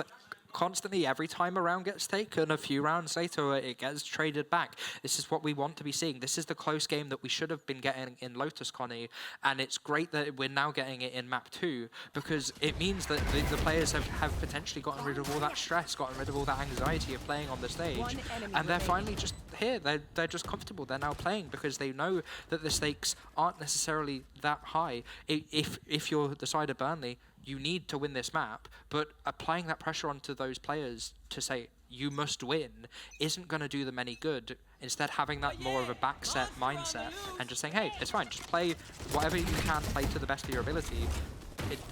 It's definitely changed. Karnos, easy first blood there. Toba was the bait, and they took it. Colonel Cyphers down to 4. Still though, Radar trades out. They want control of lamps. You can see it from the positioning here, but Toba and Karnos have installed a crossfire. That was quick. That was excellent. That is Valorant you want to see. 4-4. Yeah, the only time Kernel ever go over toward that A site immediately after barriers drop, Connie, is when they are deathballing. It's when they are playing either as 4 or as 5 in a group, and then once that pattern has been spotted by Burnley, so they know as soon as there is a certain player or a certain amount of util being thrown over toward there, that there is most likely that's going to be where the hit is coming, and so they can reinforce it nearly as quickly as possible. We have consistently been seeing a 3-2 defense setup in terms of A to B, but in terms of the players, that's been changing, and now that Toba has moved over toward that A site instead, there's definitely been a lot more reinforcement and better defense over there. Burnley have got a very nice call here on utility. Carty's pushed forward again. Remember the last round, that first blood was drawn and Carty had no more input or impact and has to keep the life alive at all times. And that's the condition that the Colonel Cyphers need back in their roster, back in their arsenal to make the breaks a little bit easier that we just saw on the first map, because it is up their back pocket. Colonel Cyphers have actually readjusted now. Seems to be at hookah is the next course of action. One ball between Toba and Radar over in Showers is only for information's sake. Both players want to keep their lives, because in a 5v5 situation, we're seeing the conditions start to spread out a little bit more towards that first blood. Mention it every single time. Both teams love to distribute their positions and their players, but Burnley rely a lot on a couple to do big things in big moments. Yeah, and with only seeing the Gecko over towards Showers and no noise or anything aside from that, the players from the side of Burnley, they've speculated, hey, they've got the read. It's going to potentially be a B end, and with 3 players, Connie, grouped outside of hookah to execute out that way, 30 seconds left. There's no chance of a TP, and the spike is there too. 30 seconds now left. Here comes the util, here comes the execution, and it's going to be from Carty, but Hello there shuts it down. Very easy, the smoke covers, and it's simple trades here on out. This is great activation, great use of the guns, and Karnos, welcome to the series, my friend. A simple move of the angle, and 2 targets appear in front of your face. There's nothing more you could ask for in a situation now where Burnley take the lead. Yeah, this is perfect. This is what we've been wanting to see. The fact now that the side of Burnley, they are getting the reads on their opponents, Connie. Yes, Bind is... in theory, Bind should realistically be an attack-sided map, because especially that B site, it's super hard to retake. So the fact that it's been back and forth, and now for the first time in the series, the side of Burnley have the lead, Connie, this is great to see. The momentum is swinging in their favour, and there's an immediate fight over toward that A site, towards Showers. This is Burnley B's excellence right here. We saw it on Colonel Cyphers on Lotus. You stack 4 targets in front of 1 player, you're sure as hell going to guarantee a first blood. And Colonel Cypher still opting for B, and look at the advantage here. It's still 2v3, and Burnley B's got a spam utility, never mind. If Toba can, spam through the smoke and dodge the flash, then hey, Korn's got a lot to ask for here. But listen, that reflash and hiding inside of that cage, you got to make sure you're swinging right, but the numbers are there. Korn is only going to be the consulate there. As Hello There exits the round, Burnley B's at 6-4 with 2 left in the first half. 2 left in the first half, and Alt now, Connie, this is where they are going to play their best, their most pivotal aspect of this whole half, because there's only 2 rounds left. You're not going to be able to use them after that swap. And in terms of Alts that are online, we have the Viper's Pit from the side of Burnley, we have the Showstopper from the side of Burnley, and those are the 2 Alts. But in terms of other Alts, there's 1 orb away from Kronos's Thrash and 1 orb away from Toba's Seekers. So again, it's potential really strong, but other alts online now have 3, of which the Showstopper and the Orbital Strike, really powerful entry util. Look at this 1v1 here as well. Toba flashes 2, but Carty has the crosshair placement on point. But is it enough? No one really registered how many are there other than Carty getting the kill. Dan to reinforce could be an easy overload now for Colonel Cyphers to start making progress onto their chosen site. But still, though, commitments are very promising. They love B, and there's no denying it, that if they are forced off it, the TP's available. Maybe Colonel Cyphers are now just hoping that the aggression's enough from Chonk and from Hello There. They're going to force themselves into a tough trap here, Colonel Cyphers. Yeah, and with all that information gathered from that Neuro Theft, players are already rotating, and so the site hit's just been come in to an open A site. The gamble from the side of Burnley was unfortunately incorrect, and Colonel Cyphers have just exploited it, Connie. They've used no ults to take the site other than the Neuro Theft, and there's now 3 online for the attack. Very impressive. Showstopper, though. Nads shut down straight away. Nice clean kill from Dan. And again, Karnos now takes the spot. And it's going to be an easy free. Line him up, take him down, Karnos. There's no way that spray control would have been done by me. But that is simply the way you have to get it done. Dan all alone. Sheriff in hand. There's still promise to this one. Sticking the defuse, maybe a little swing here and there. The orbital strike safe next round, but Burnley, they get 7-4. We are seeing Burnley truly scale into this one on the defensive half, and it's going to be a very, very interesting final round here, Daniel. Yeah, Economy now should be pretty much on board. Both teams should be able to have rifle full armor here, Connie, because of players being forced like Dan as we saw onto Sheriffs, like Carty onto Sheriffs. So last round of the half, you have ultimates online for both sides. A great sharpshooter shot from Dan onto that Showstopper to shut down. But again, it's just ults, it's just weaponry, and Toba has an op. He has an op, but he gets killed. Carty with the first swing, and the Thrash is used as well. There's no messing around from Colonel Cyphers here. They want to invest ultimates and keep the orbital strike in the back pocket. It's found no value so far, not to say that the kills haven't been found in the most egregious ways. It's been really good Valorant to watch, but now as this post-plant situation creeps in for Burnley Bees, they've got to retake all these corners. It's pretty much stop move Valorant. The Dizzy only can tag through anybody that crosses the smoke, and we have to start investing the Thrash now. Karnos, we saw it the last round, a massive free kills to insert yourself into the game, but is the investment worthy? I'm not sure. Dan takes out Nads. Chonk here, the screen drop down, is going to get detained straight away. And Karnos has only got support of the players. An easy one lines up though. And 6 HP, you can't ask for more than the flicker or swing. Cooney's got more health, has the read, and Korn closes out from the opposing angle. 7-5 to conclude the first half. Burnley in full control. We will now swap around the sides, back to pistols, wipe the alt board clean. Yeah, this pistol, Connie, here is everything, because we've seen now Burnley have finally managed to bring themselves back into this competition. Yes, they managed to get 5 rounds in that first game, but they're showing their skill. They're showing why they've gotten to this stage. So if they manage to get that second pistol, and it will allow for them to snowball. It will allow for them to get the momentum on their side in that second half, because yes, you played well on defense, but the strategy in terms of swapping out the sides is really what's going to be the make or break for them, because we've seen how well Konal have been able to play, and in terms of them on the defense. Dan, that's me and you actually just after the servers went down, to be fair. We started squaring up to each other, trying to see who could sort it out. Yeah, but in terms of Konal on the defense, Connie, their comp is better suited to it. They have the ability to anchor sites nearly even better, because they have that sentinel of the Cypher compared to Burnley with none. Right, interesting to see Colonel Cypher's actually 3 players now to rotate through showers deep enough to actually register. Because Burnley, well, on the attack straight away. 5v2 on for sight. It's about getting these initial entry kills.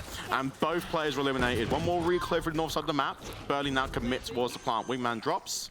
But Colonel Cyphers are retaking this one from Hookah. Yeah, Cooney turned away after headshotting Burnley's Brimstone because they just assumed, Connie, that they were dead, but he bought shield, so that put him down to 25 HP, and that's a great starting again for the side of Burnley, picking up that pistol again. Connie, 2-0 for pistols in this map, but 2-2 in the series. Let's expand the concept down now to the next 3 rounds, because we know setting up for the bonus and the buy rounds is key to actually really start to accelerate away from the current scoreline and build that gap. We saw Colonel Cyphers adopt the strategy on the first Lotus. They just started purchasing heavy weapons, but collectively with the team, they weren't losing their lives in simultaneous fashion. Let's keep an eye, though, on what Burnley Bees can do in this next round. Bulldogs and Ghosts, very interesting, but very, very powerful. Yeah, Toba being able to play on that Ghost, that means then that if he can play with someone, he can either be baited.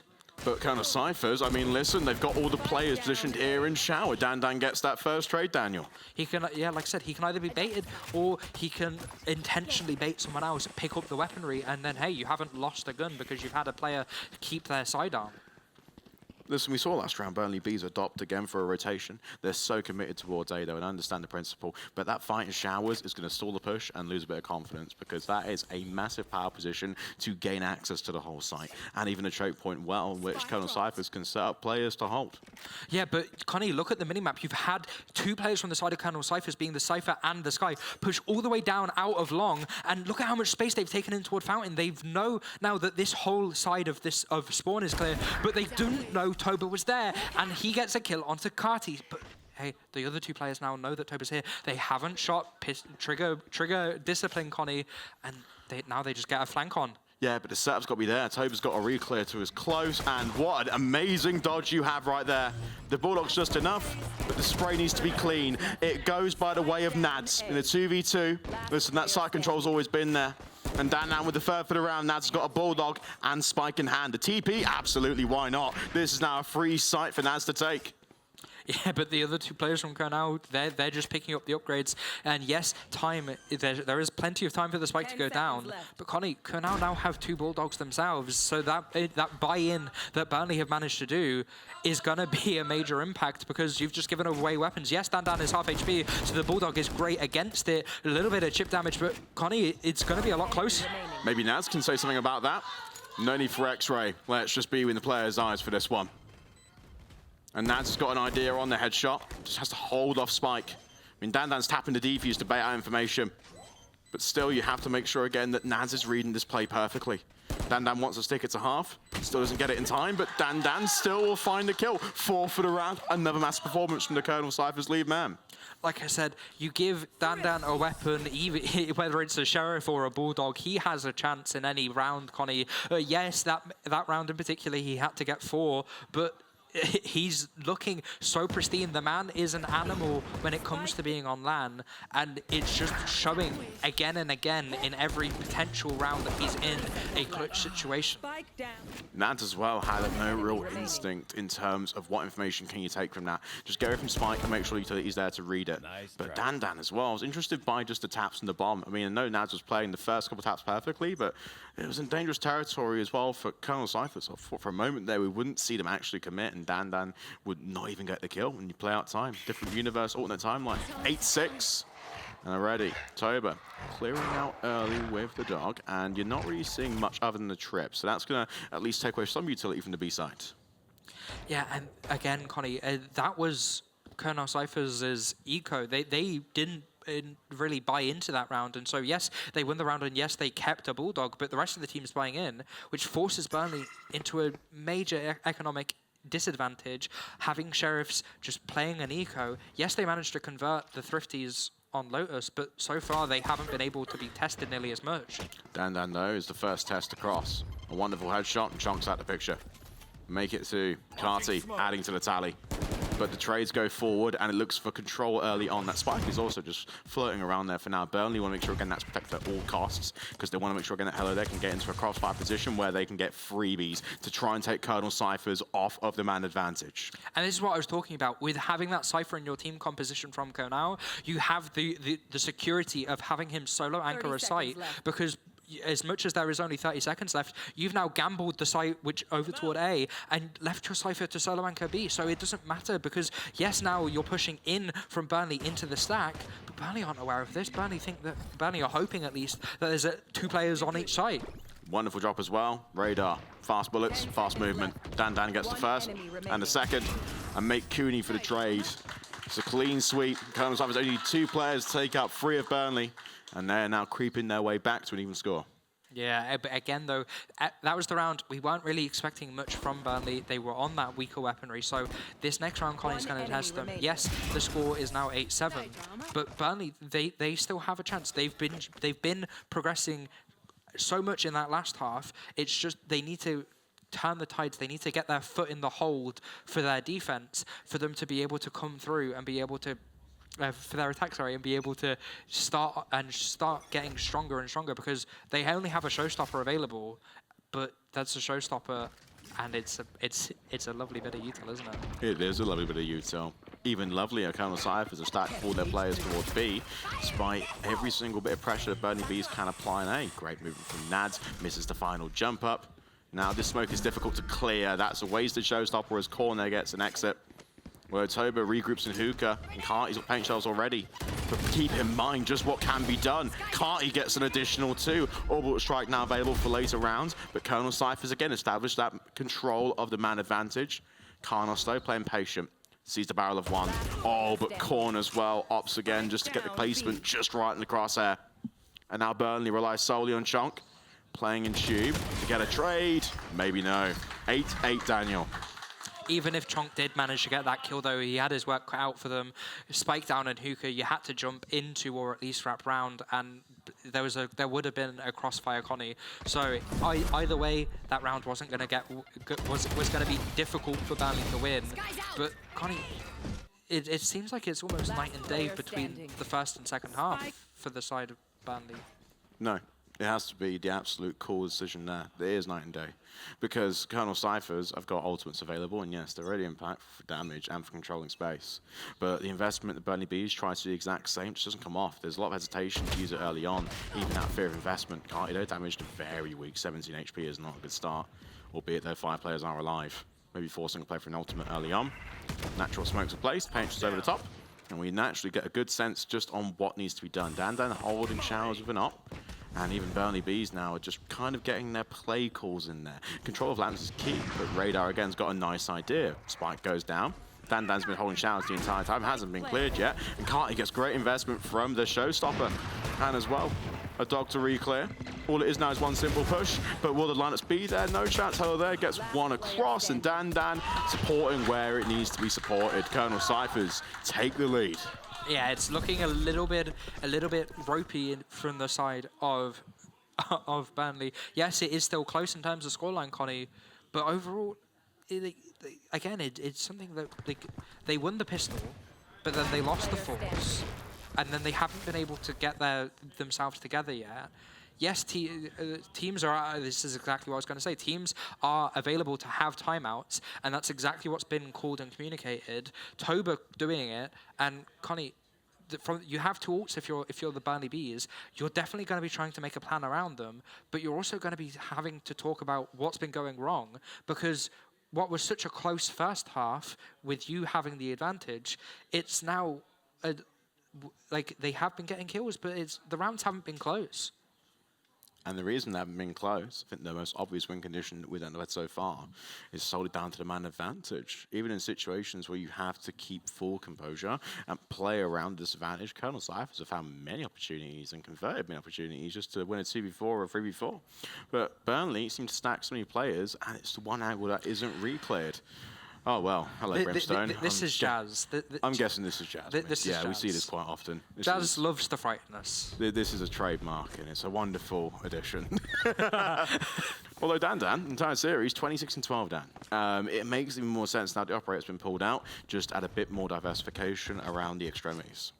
Yeah, 2 orbs away from the Thrash in terms of Colonel Cyphers, and then a few others away from Burnley. And hello there, it looks as if he's just trying to go for a quick aggressive push down A with that orbital strike in hand, potentially posted toward Lamps.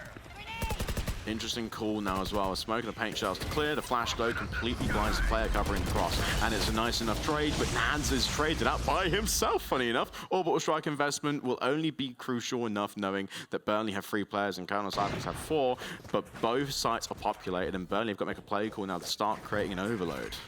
Yeah, and Connie, the call that's been made is a rotate over toward B, but this is where Dan is with the ARP and the Cypher anchor, so you're pushing into Cypher utility.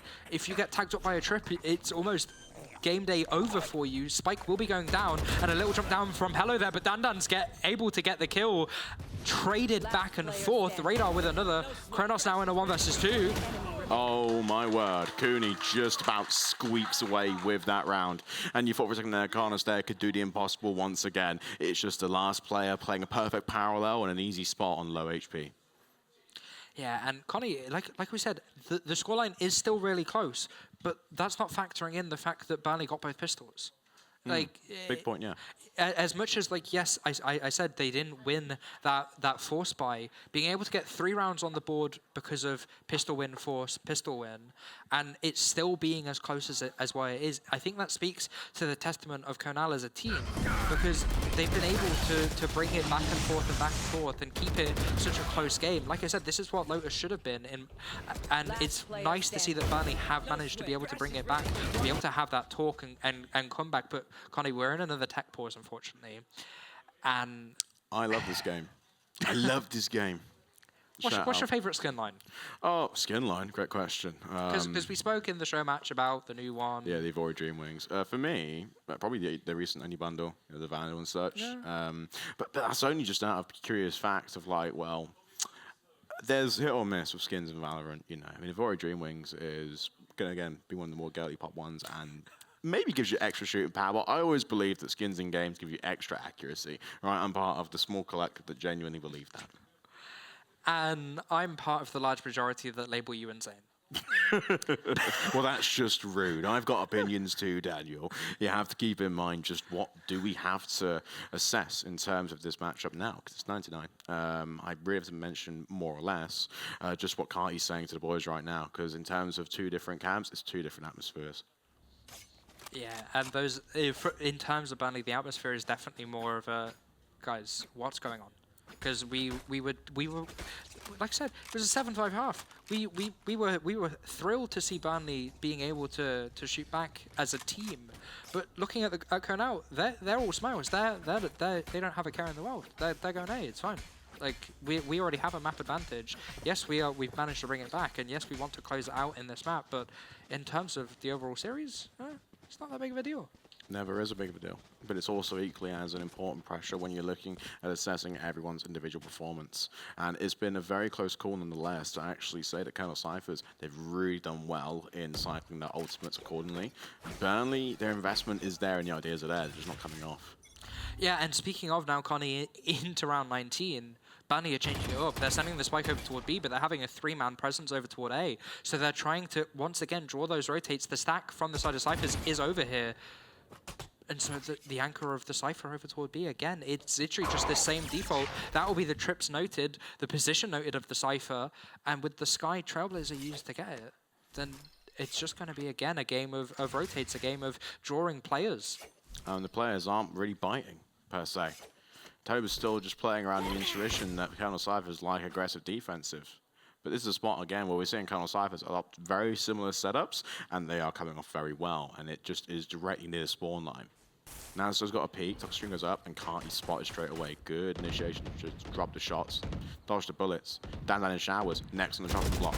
But the swing is perfect, Chonks eliminated straight away. And we're seeing the investment, we're seeing the ideas, the creation that Colonel Cyphers want to execute this hold onto A. But Hello there has a lot to say. has a nice idea and a good swing. But Naz can only do so much as well when it comes to support, because Toba is taking position into Lamps and has got all the swing needed. Cooney, though, great placement. Oh, the Phantom. Now this is going to do damage at close range. The ability to retake is going to be Burnley Bees, making sure that they've got utility set up and ready. Yeah, and with that defensive Neurotheft being thrown, getting immediate information, 10 seconds left on the clock, you're having to push into the Cypher trips. That's the bungee jump, and unfortunately, Coddy, the spike's down. No time left, and that's Korn getting the round again. What looked like it was heavily in favor of Burnley toward that 20, maybe 30-second mark. The side of Cornell, they know that Toba likes to go for pushes when they have advantage, especially when they have sight. And so they just sat back and they waited because they knew it was coming. That over-aggression was the downfall of that round, and it's what allowed for Cornell to convert what should have been a round up until that point that Burnley needed. I think the biggest thing here as well is that it's a mirror composition, of course, Dan. You mentioned it right at the start. Toba's on Sky, Korn's on Cypher. They're the two differences. And that Cypher trip was insane. It's so well timed and tactically placed. I know now, can we see Burnley Bees slowly start to get information acquired? Toba's taking some chip damage. And Colonel Cyphers are just, again, playing a much more aggressive line this round. Nowhere near the exit. And what Carty's doing here again is playing a position where they're hoping Colonel can aggress and not play a reclear. And the spams and the blast pack are just simply good to counter out and cancel out any sort of extra push. As Toba taking so much damage, but yet retained his life. But again, Connie, this is another make or break round. Yes, the rotation has come in and the sight hit is going over toward B, but from the side of Burnley, Toba's been bought in, so he has no credits for next round. There's a few other players that have done similar, so it's going to be, this round is what they are playing for, and it's going to be a big issue if they can't get it. Impressive. I'm loving what I'm seeing here. I'm enjoying this so much. Toba and Hello there, 3 kills. But listen, with Karnos in the plant, you have to keep one thing in mind. How are they going to hold it, Daniel? Yeah, the hold is definitely what's going to be the issue. Cornell are now popping the Thrash just to try their best to clear out CT. And yes, the spike is down. A little bit of a spam back and forth. That's a 1-for-1 trade. Toba through the smoke and then Radar back. But Connie, they've fallen back now onto site. They know it's a 2 versus 1. Toba is 15 HP. The spike has been planted. And it's a 2 versus 1 retake for Cornell for them to get to 12. I'm enjoying this. Burnley have played it very interesting, but Radar still Radar. And this is not a favorable post-plant position, but the spray is just perfect. Toba with 4 that round.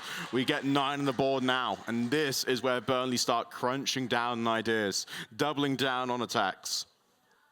And doubling down they have, because Connie, again, it's just back and forth. It's back and forth. That's all Bind has been, and it's what we want to be seeing. Unfortunately, again, we also want to be seeing a tech pause as well, Daniel. Thanks for setting that one up there to be bowled away. What did I say? It's not a LAN if there's not at least one tech pause. Or 100 if it's Valorant. That's because I have you with me. Am I really that much of a curse to you, Daniel? I'm genuinely curious because the tech pauses are just completely part of Valorant itself. That's why we love it. But it's more curious as to, maybe you can say something if you're a team right now and get some additional information. We're at 9-11 on map number 2 and Colonel are in the driving seat. Yeah, I was kind of more expecting to throw that back at me, you saying how you've been working all weekend and there's been next to no tech issues, and now I've come in and we had the servers go down and we've had tech issues and the servers are down again, unfortunately. Oh, God bless. I wouldn't say down, I would say iffy, Daniel. You know, a bit like, you know, a bit meh. It's a bit under the weather, is it? A little bit, you know. Has it come down with a cold? I don't know. The Valorant servers always catch something. Whether it is, you know, going to be surviving, I'm really hoping so. We got 2 more rounds left for Colonel to take home the trophy. And 4 more, if we do want to see Burnley send it to a decider. I think that's a question we should ask the crowd, right? It is a question after the crowd. So, crowd, for one thing, Colonel Cyphers, do you want them to win it?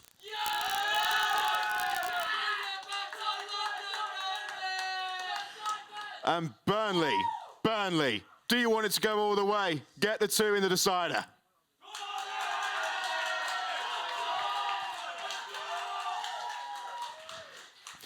Still showing enthusiasm and signs of life. I love this. I think Burnley won that, don't you think? A little bit. I mean, listen, it's a lot more of an interesting scope. Oh, that's lovely. Shout out, Gooney. I'm more or less gonna say that I think Burnley more of the Hainsman situation. I mean, all the way from London to here is a long old journey. Same for Burnley too, to a degree. But I'd say that, you know, given what's given, Burnley got lots of fans behind him. Yeah, and that's exactly what the players are wanting. Like I said, the nerves were shaken off in that first half. They have the fans behind them. Yes, it might not be the outcome that they're hoping for currently, but there's still rounds left, Connie. It's not over yet, and Burnley do still have a chance to bring this back. It's you know, Kernel only need 2 more rounds, but if Burnley just put up the same force, the same feat that they had in that first half, if they manage to find their footing and play as a team, then it's going to be fairly easy for them to bring it back. Oh, the Colonel camp seem very happy right now. I think they're enjoying this as much as we are. There's a little couple of smiles here and there, a bit more of a reaction of what's actually going on. I mean, it's okay. They're in the driving seat for this one, Daniel. Yeah, they don't have that much pressure, Connie, because they have rounds to play with. They have the ability to keep their mood high. In terms of...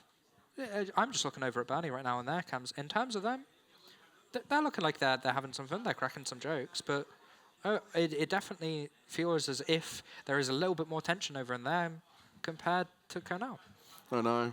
I think we've actually lost Carnos, to be fair. Maybe we'll come back very soon. Maybe we'll see him spawn in the next round. Yeah.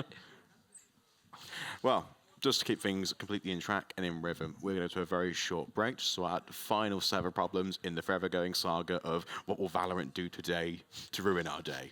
We'll see you very soon after the break. Welcome back, everyone, to the British Esports Student Champs Grand Finals Valorant. Ladies and gentlemen, it's been a beautiful game to watch, but a very hard game to run, apparently, Daniel. I don't think the servers are generous today. No, the servers definitely aren't blessing us. They're saying, hey, British Esports are doing another LAN. Nah, they can't run smoothly. Nah. It's not allowed to.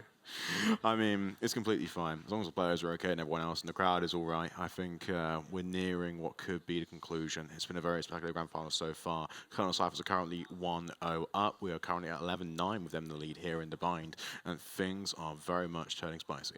Yeah, and again, like just to talk about overall score between these two games, Connie. We started off on Lotus, where Kernel won both the pistol, the force, and then the second pistol and the force. That's 4 rounds immediately off the bat. Yes, they won 13-5, and a lot of those 5 rounds that they lost from Burnley were thrifties. It were rounds where something had changed that they didn't necessarily plan for initially. And so I think if Burnley want to try and pull something out, yes, Bind is a harder map for them to put in these random one-off plays or pushes, especially now that they have conditioned their opponents for so much in that attack. I think it's definitely going to be something that they might need to be thinking about implementing, because when Kernel are caught severely off guard and the chickens are thrown among the nest, it makes it a lot harder for them to compose themselves to bring them back together. And I think, in particular, Dandan and Kati are the 2 players you need to be shutting down, because we've been seeing Dandan on that Brimstone getting so many kills on that defense, and then also still continuing it on into that attack. And in terms of Kati, well, Kati's Kati, and he's 15-7 himself. So those 2 players are the 2 players you need to be shutting down if you're the side of Burnley, and throwing in random one-off plays just to try and disorientate your opponent is definitely what's going to need to be happening if Burnley want to claw this back. 11-9 is the scoreline.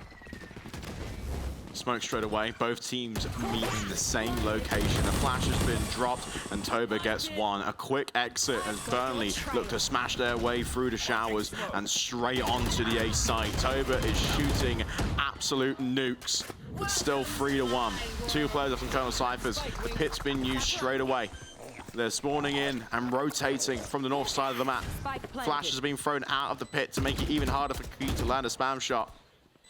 This is all now down to the next position. How are you going to take care of the pit? Where is Hello there? Well, he's right there. And Cooney gets one off.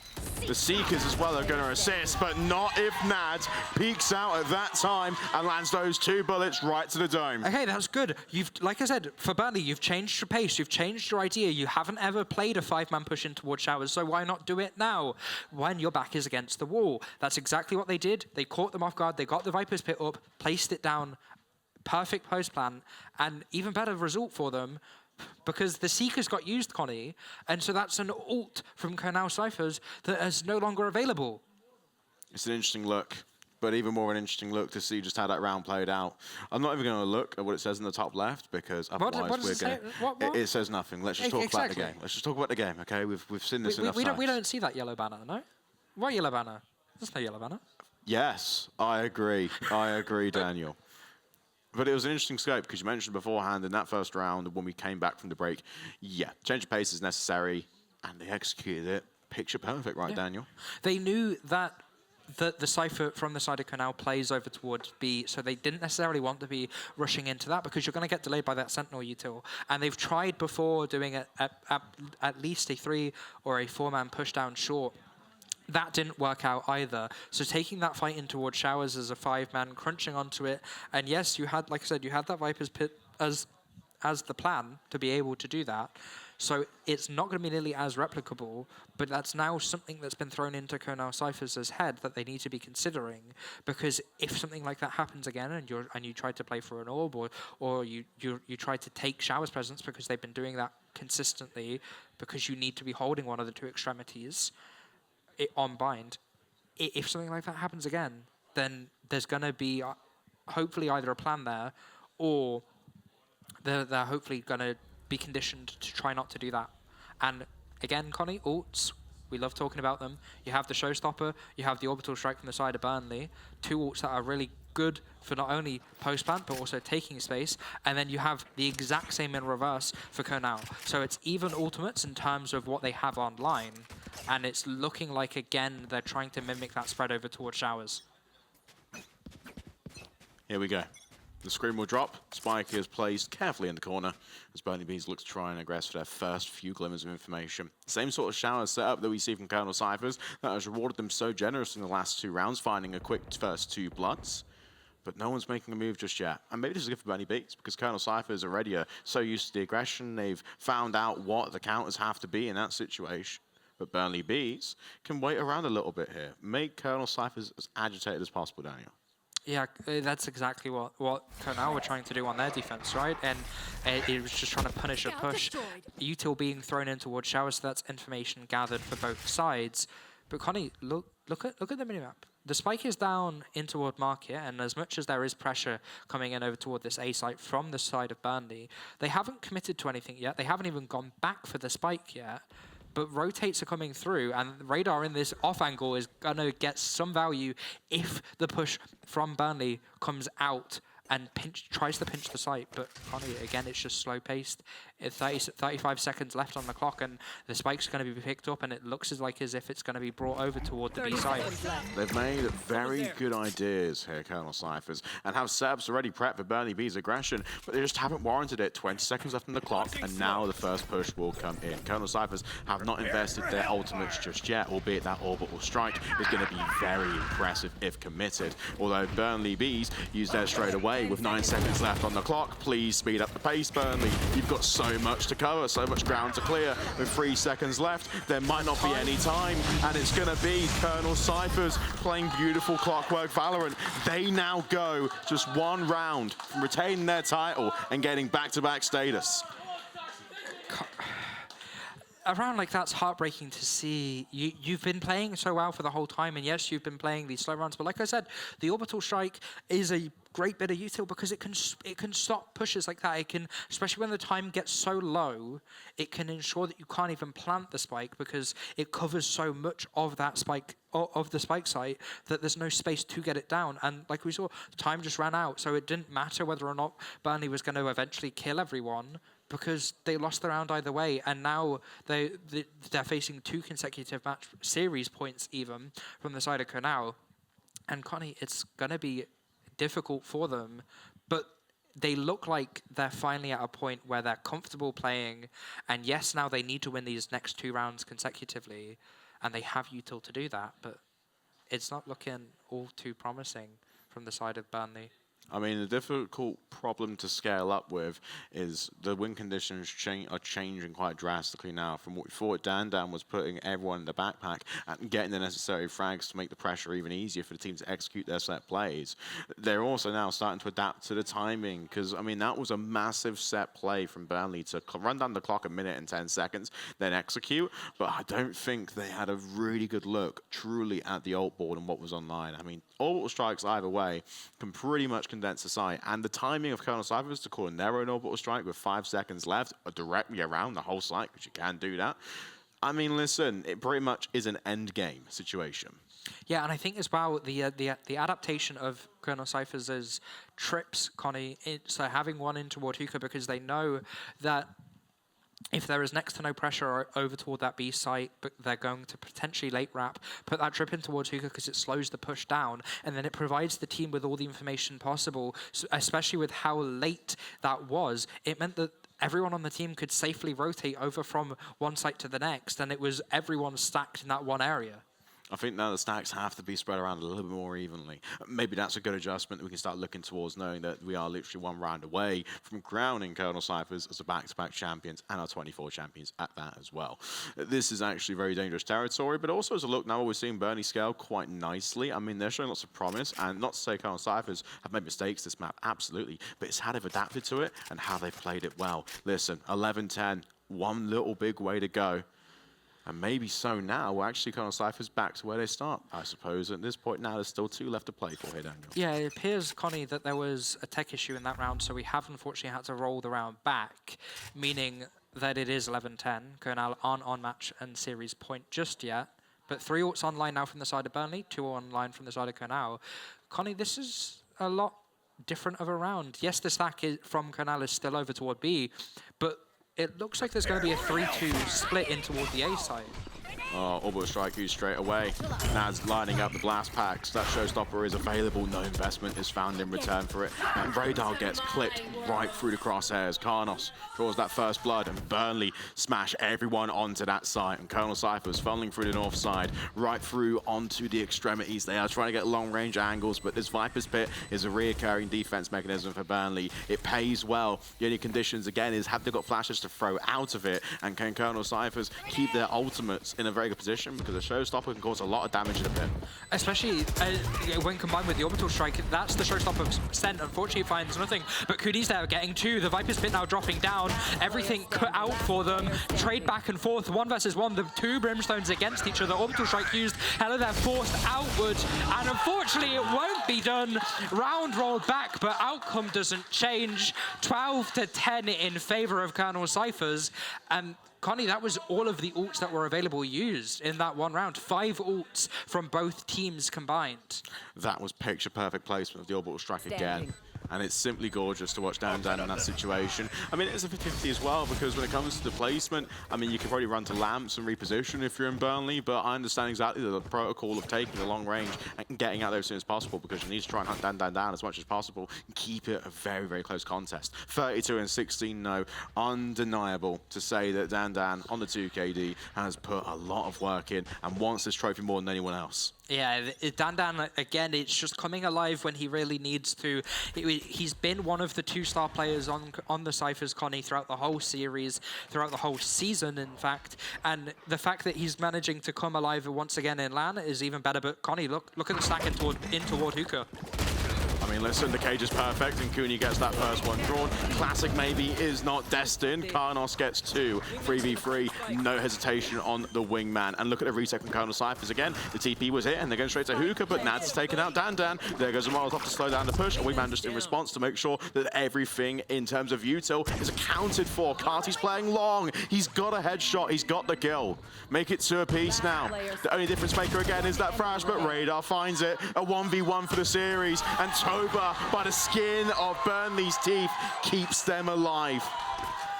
That was the round they needed, Connie. They were forced onto an economic major disadvantage, only having Stingers, Classics, and Sheriffs to boot. Managing to, though, to get the picks up, picking up upgrades as well. Great way for them to get onto 11.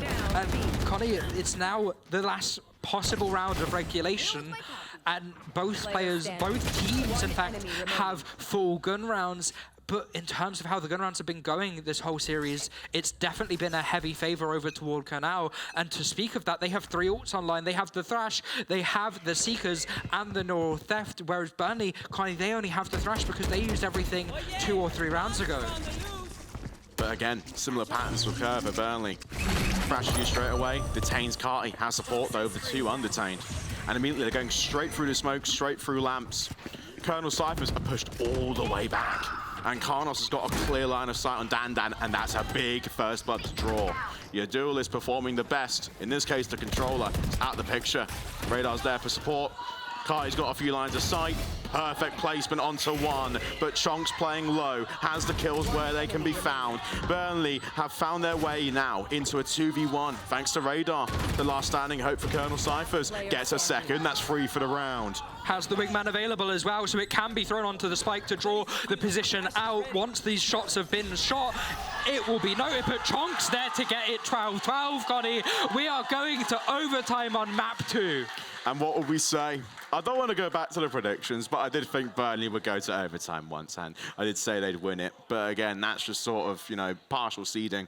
I don't think we have enough information just yet. Those last 2 rounds, Burnley have just played beautifully. And not to say that Colonel Cyphers aren't giving up. They're fighting back every single chance. Radar killed pretty much 2 in the 1v3 right there. It just came down to the last adjustment and timing this one, because Chonk had the long angle, peaks advantage, instant kill. Whatever talk happened, Connie, in that brief 3-minute break that we had because of that slight tech issue has reinvigorated the side of Burnley, because they've come back and they've been winning. Taking a look at just the timeline itself, they've won 4 out of the last 5 rounds, and they've managed to bring it to overtime. Yes, they were this, and they're now, Connie, on the half that they were more confident on.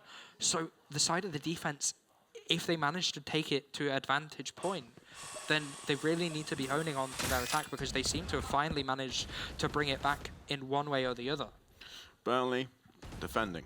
And Colonel Cyphers right now are floating around B with the spike, but it's a nice even spread for everyone. Option for as well for the Cypher in Corn to rotate between either side if need be when the overload is there. But Burnley playing an aggressive line. If you cut the map in half, Burnley have got a player or 2 over that line, making the clears a little bit more challenging for Colonel Cyphers, because they have to entry fast and more prone to getting shot in the back.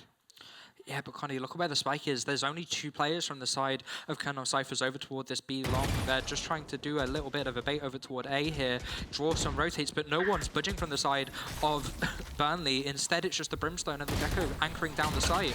Nads, this is the time to switch on.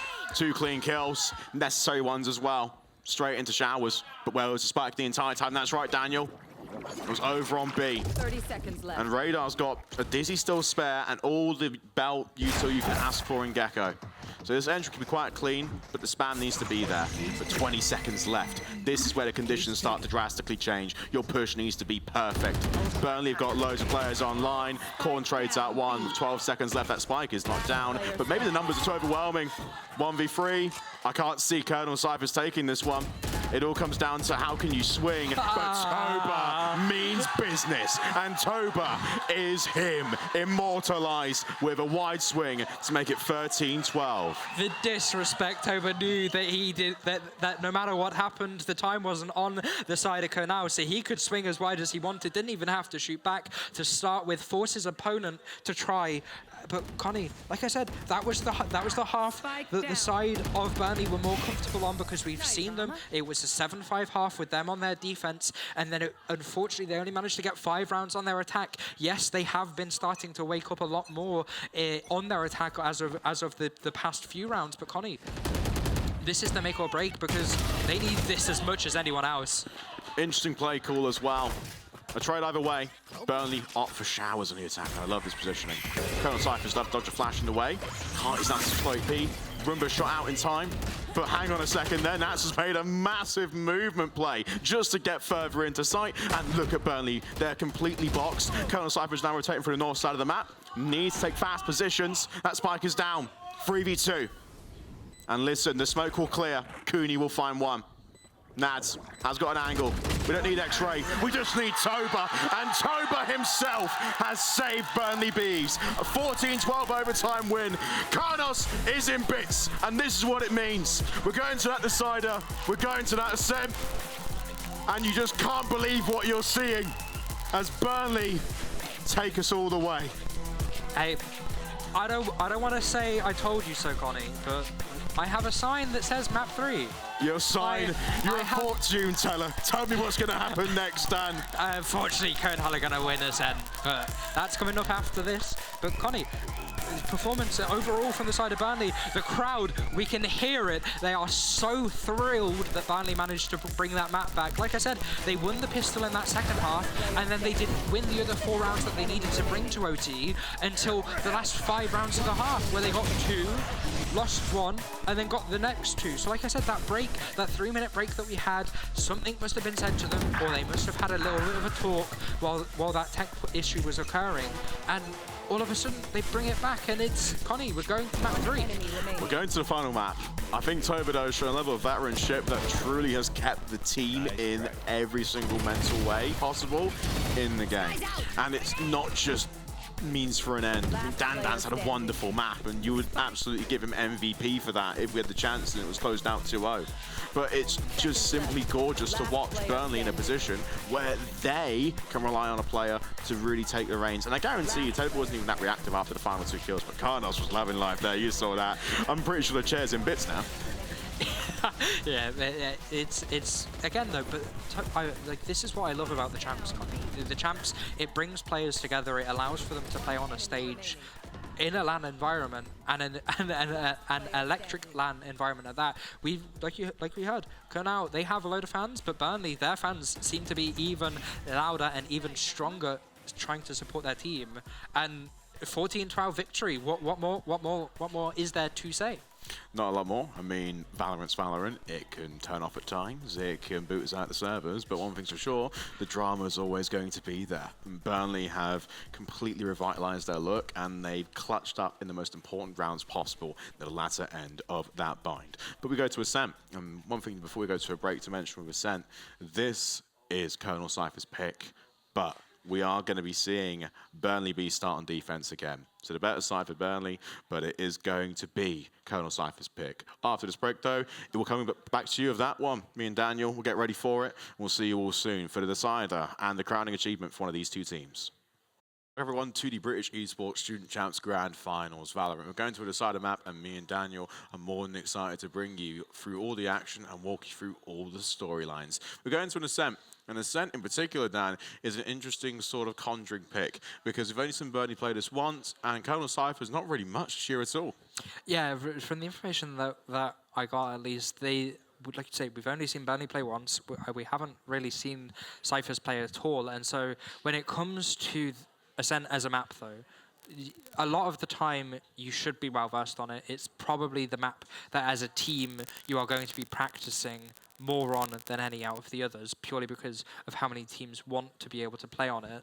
But in terms of how these teams are going to be playing within the Champs, Connie, it's definitely a major question mark, because we don't have necessarily the information that we would want to make an accurate description. But coming into Agent Select, there's already agents locked, and just to reiterate, Burnley are starting on their defense. They're starting on their defense, and the crowd are behind them. There is no denying that this has been a full show for Burnley this weekend, and they want their first championship, Daniel. To take it back from the reigning champions, from the winners of the season last year, Connie, as well. Like you say, you said when it came to the start of the day that South won both trophies yesterday, and as much North managed to win one in the Rocket League. So it's today is with Burnley. If Burnley managed to end up winning this, then it means that it will be 2 trophies for the South and 2 trophies for the North. But again, it's the storyline of back-to-back for Kernhall, whether or not that's last year and this year for Valorant, or it's yesterday and today as for their organisation as a whole. I wonder who he supports, Pearl Jam or Burnley. It's a very divisive opinion there.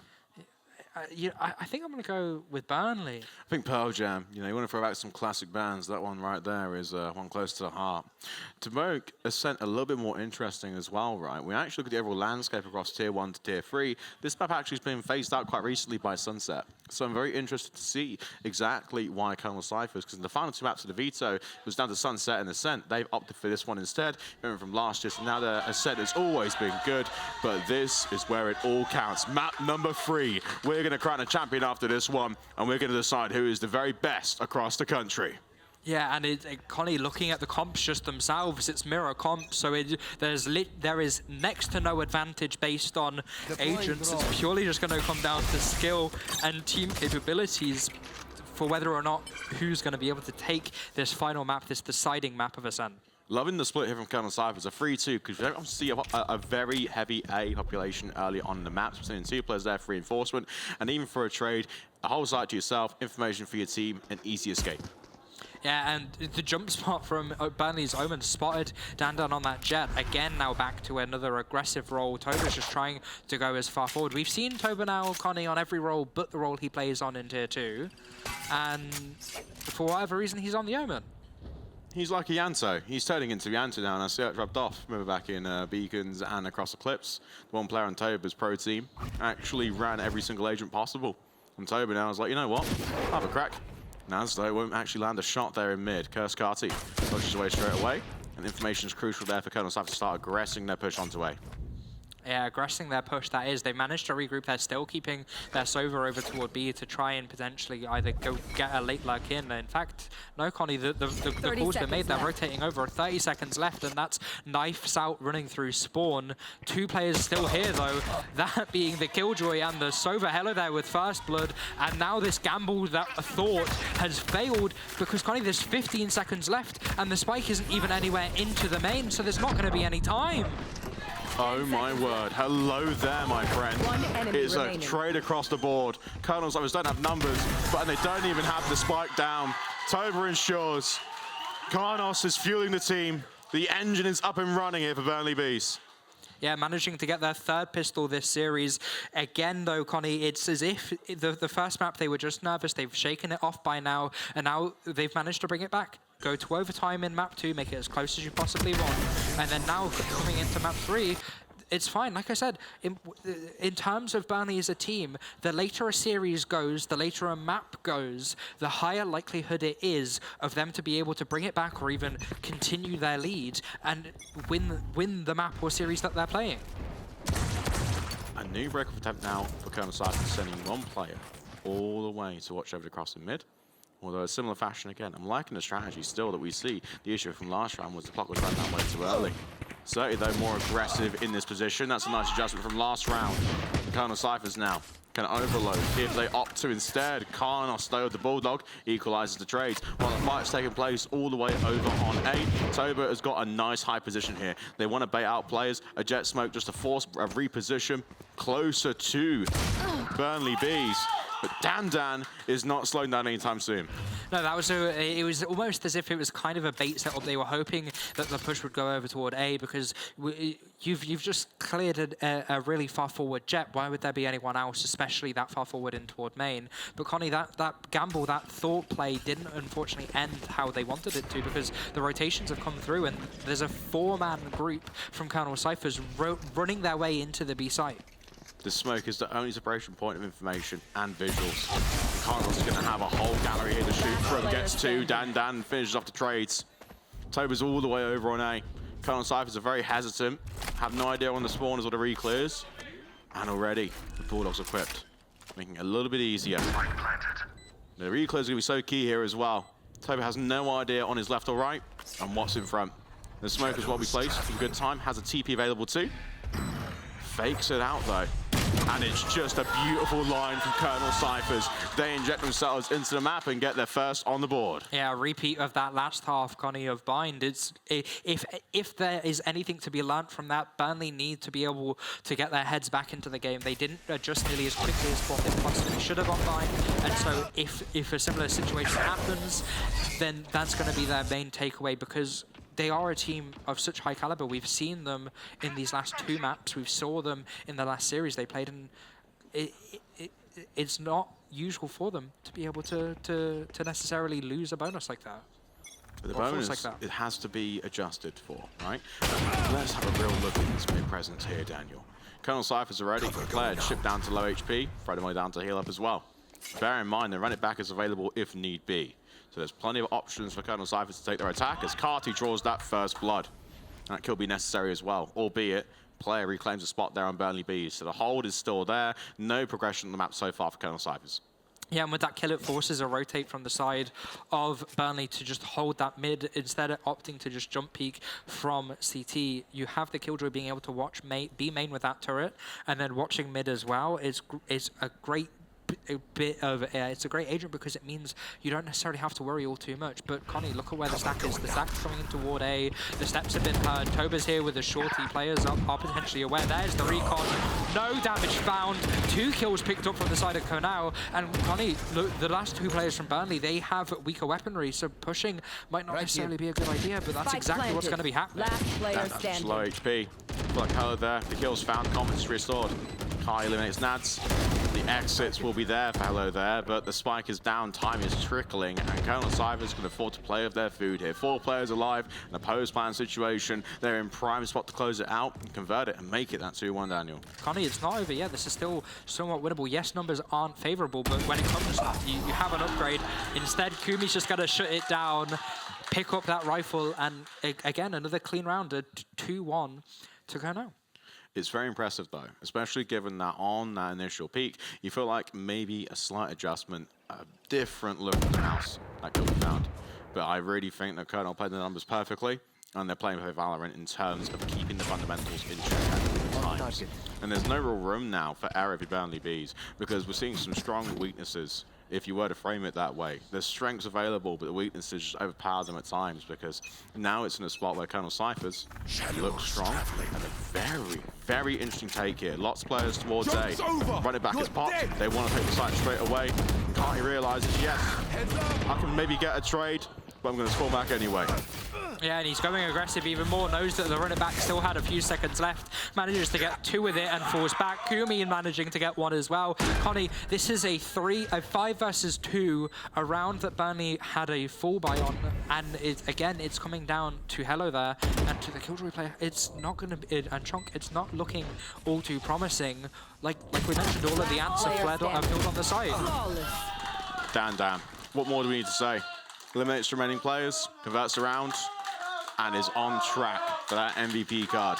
We've seen nothing wrong with the performances so far, but the fans are showing up in full force for both sides. Yeah, and the crowd is finding it so thrilling to watch. Connie, we just being able to hear the chants as well. The players definitely will be able to. Also, we heard earlier on yesterday about how players can hear chanting from the crowds through their headphones. So if you really want your team to be able to get some morale boost, because that's what both teams are going to be needing in this last map, then definitely chanting is what you should be doing. As for ults, you have the run it back online for Burnley, but you have those Jet Blade Storm online for Dandan, and he's just going aggressive, taking that spear from, but Toba's got first blood. Carty trades out. Dandan's still on site. Has control. Chonk can't make a move just yet because Colonel have now populated everyone over there. And a player watching the pinch is Carty. Necessary kill to find. Toba, the late lurk, is eliminated. And Dan is positioning himself above Spike, ready for Burnley to make their way across heaven. This is a dangerous crossfire setup. It's very punishing. An install that Colonel Cyphers have waited a few rounds to finally get on. And it makes it even more of a challenge for Burnley to get a read on these kills. Yes, positions are there. The dart is also really clean too. But now you have to start playing your cards right. Will it fall down? Will it be interesting? The ultimate will be of very limited use, because why would you need it? Burnley, they're falling down. Time's ticking away, Connie, as much as numbers are coming back and forth. Chonk last alive from the side of Burnley, manages to get just consolation kills. Players should be falling to the spike, potentially, and damage done is damage done. I mean, listen, the constellations for that round just have to be centered around the same sort of pattern. The key pattern emerges for Burnley. Slow starts, of course. What the reason for those slow starts? man advantage every single time. They're starting to slowly build a tendency now of feeling like they need to take fights and they need to make a move. Because Colonel can read the clock as well as anyone else so far in British esports. And of course, it's a dangerous tool to have in your box. You have to keep a very clear mind though. Burnley Bees have got everything now online with two ultimates either side here, Daniel. Yeah, I think Burnley, they definitely need to be changing up how they're playing because, like you say, it's just been wherever Carnal have been going, they've just been taking the site, getting the first blood, and then by the time the post plank comes through, they have always numbers advantages, whether it's a 5 versus 3 or a 4 versus 2, it's not looking good for them, and there's a set trap play in toward mid already. Carlos as well. Multiple find one. Clean spams as well. But Nads can support where need be. And listen, the spray is all you need at times, and Nads gets it. And away with his life too. Burnley have got numbers. Very promising start here. Nads with 3 on the round as well, potentially on for a 4, but Connie, it's just holding this angle on tree. Scoping, notices the knee, manages to get the 4th, and that's what you want to be seeing. This is what Burnley need, Connie. I mean, listen, the spike was on the other side of the map from the start of that round. It feels like the kills were found. And listen, you're recognizing who the spike carrier is with Burnley. When Carlos initiated the first few ends of that round, the first few sparks of light, the kills were found. Nance was there for support, and it just was great teamwork. Yeah, and I think, Connie, as well, like you said, we need to be seeing Burnley change up. As that round, they didn't play to hold on to the sites. They played to play in for mid, and I think that worked so well because of the side of Cornell. They were trying to do something similar, but in terms of overall, I think it's better for them to play for retake, and that's exactly what their positionings are suggesting they're going to do. All picked up, run it back now available for Cornell. Immediately Pop just trying to replicate that same strategy from round 4, running in as deep as he possibly can. Not going to be finding anything though, because the players are playing all from heaven. And look at the spike. There's already a rotate coming through. Radar's gotten out into B because of all this noise that was made. That's the from the shadows used, and it's cancelled again. They're going back toward A. It's a double ruse, Connie. It's perfect. This is the distraction needed and the correct use of the ultimate. The difference though, again, is Carlos in tree. Despite Dan's kill, the read is there, and it was a big kill as well. I mean, listen, there's no information gathered, but they recognize now, Burnley, that this is not the right time to be over at this site. It was perfect fake from Colonel Cyphers. Yeah, if you just do a fake on a fake, your opponent's not really going to know what's going on.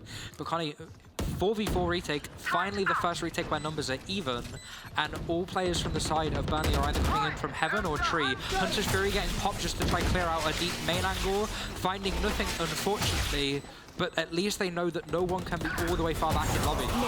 Well, Dan cancelling out all the kills. 3v2, ultimates to spare. Chonk wants to defuse. This is where it's interesting now. Dan needs to make a move, but I think the fake is perfect, and that is Chonk right there.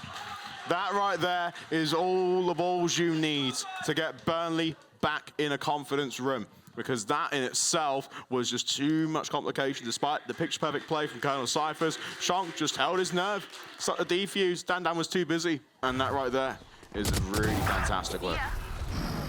Yeah, and again, not that many groups used from either team, only from the shadows to try and get a bit of fake util, fake information at that. And like I say, the stick, you're not going to expect your opponent to be sticking, especially in a situation when you think a push has just come through. Barriers have dropped again, spiked down over toward B. But it's a 3-2-0 pressure. It's almost as if they're just trying to root out in toward tree.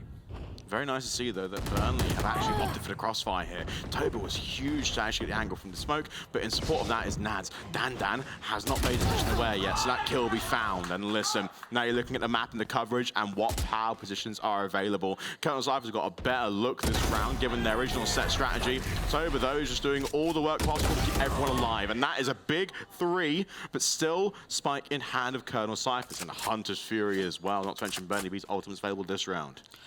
Yeah, and Connie, what happened before all of this mid-presence is a recon dart got thrown in toward B main. It noted all 3 players of Colonel Cyphers that were in there, and now enough time has passed to where the question mark has been raised there again, and you can see on the minimap the Sova from the side of Bernie, he's just having to clear not only in toward CT, but now in toward B, and this timing is everything from Hello there. It's going to be the information needed, and you can see on the map, pings are already coming up of where potential killjoy util has been. recon dart thrown out, notes that players aren't out, but with the shots heard, look at the wrap in through mid. All 3 players from the side of Burnley are going to be here, and the spike should be safely going down with 10 seconds left on the clock. I'm loving this though. Everyone from Burnley is regrouped with this take. The lockdown as well is a very key element. Carlos has information on one player, and now it becomes very interesting. You have to spam Hunter's Fury now if you're Corm.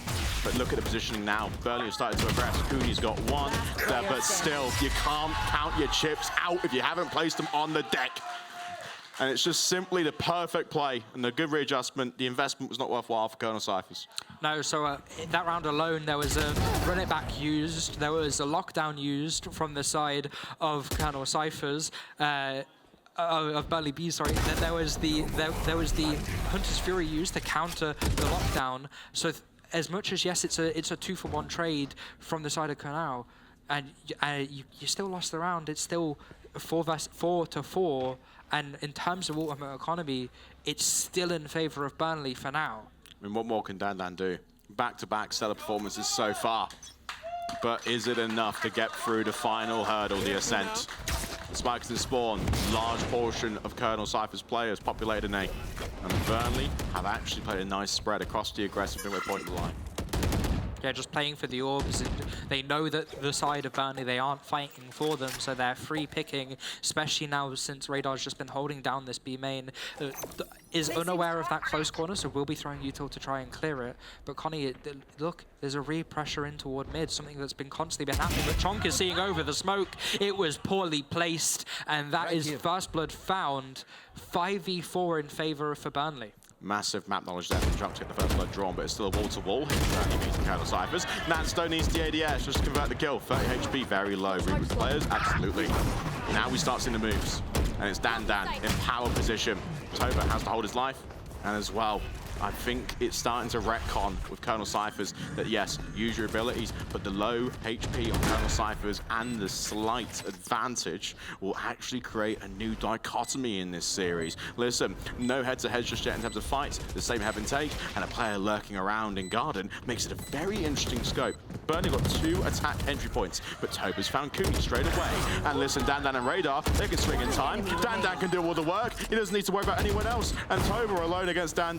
This is where things get very interesting. You have to readjust, you have to clear around, but it's around the Rosie, which Toba always gets. And it's just now down to one last player. Holding position, never mind. Tobias, we don't see these things often. We don't see greatness like this often, but no reaction is all you need to know. He's been there before, he's done it all before. He knew exactly what his out was there, to smoke the bomb, but then also Connie to swing out just enough to where he doesn't get seen by the turret that got placed because of his low HP. He knew that he had to try and play for the kill and still have the time left to defuse, and that's exactly what happened. It's exactly what he did. It's such good heads-up play. It's such good macro play from the side of Toba. Must have done that smoke from Jaff for sure. We see him do it so often in Polaris. I think Toba there again on Omen's like, you know what? I have some inspirations already. And listen, ultimates are available, but I know for a fact that given all Dan can do, the rounds are being converted. And this is a very interesting setup. Colonel Cyphers go, you know what? Let's go all to one side. Yeah, both Jet players immediately popped their knives as soon as the barrier dropped. Carty's on his third, run it back to the half, and he's just barreling it through. Hello Feather with the Odin doing as much as he possibly can. Trades back and forth, numbers advantage in favor of Burnley, make that heavily, and it's all down to Carty. Manages to find one, but falls to the Odin. Another round picked up for Burnley Bees. You can't see excitement like this anywhere else, and it's just reaping the rewards of brilliant Valorant from Burnley Bees. They're still excited themselves. We say it time and time again, though. The energy's carried on. It's been a long afternoon, ladies and gentlemen. But Burnley are fighting and kicking, and so are Colonel Cyphers.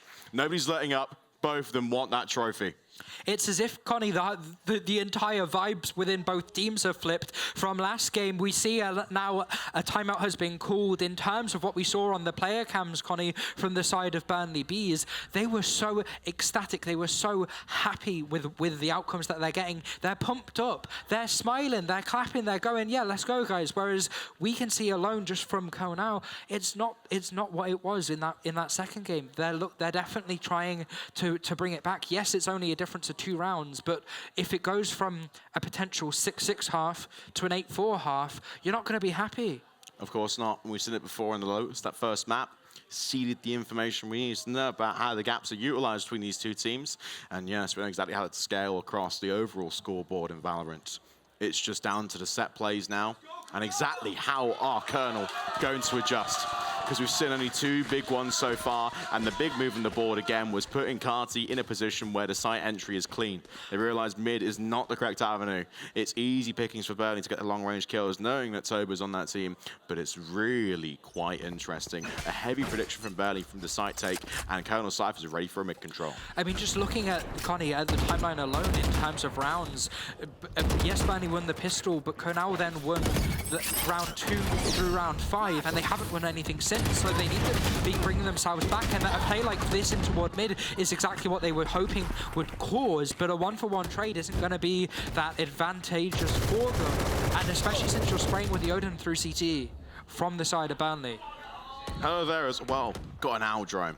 Fly over smoke if you'd like. Because Colonel Cyphers now are starting to slowly pick apart Burnley. And this is a heavy, punishing setup in the post plan. And Dan is just moving around the site, but Naz gets a spray. Maybe that will start the first chink in the armor, the first breakdown of this what would look to be impenetrable setup. Maybe Toba can add to the addition. And listen, that Killjoy will pop, and now in a 2v2.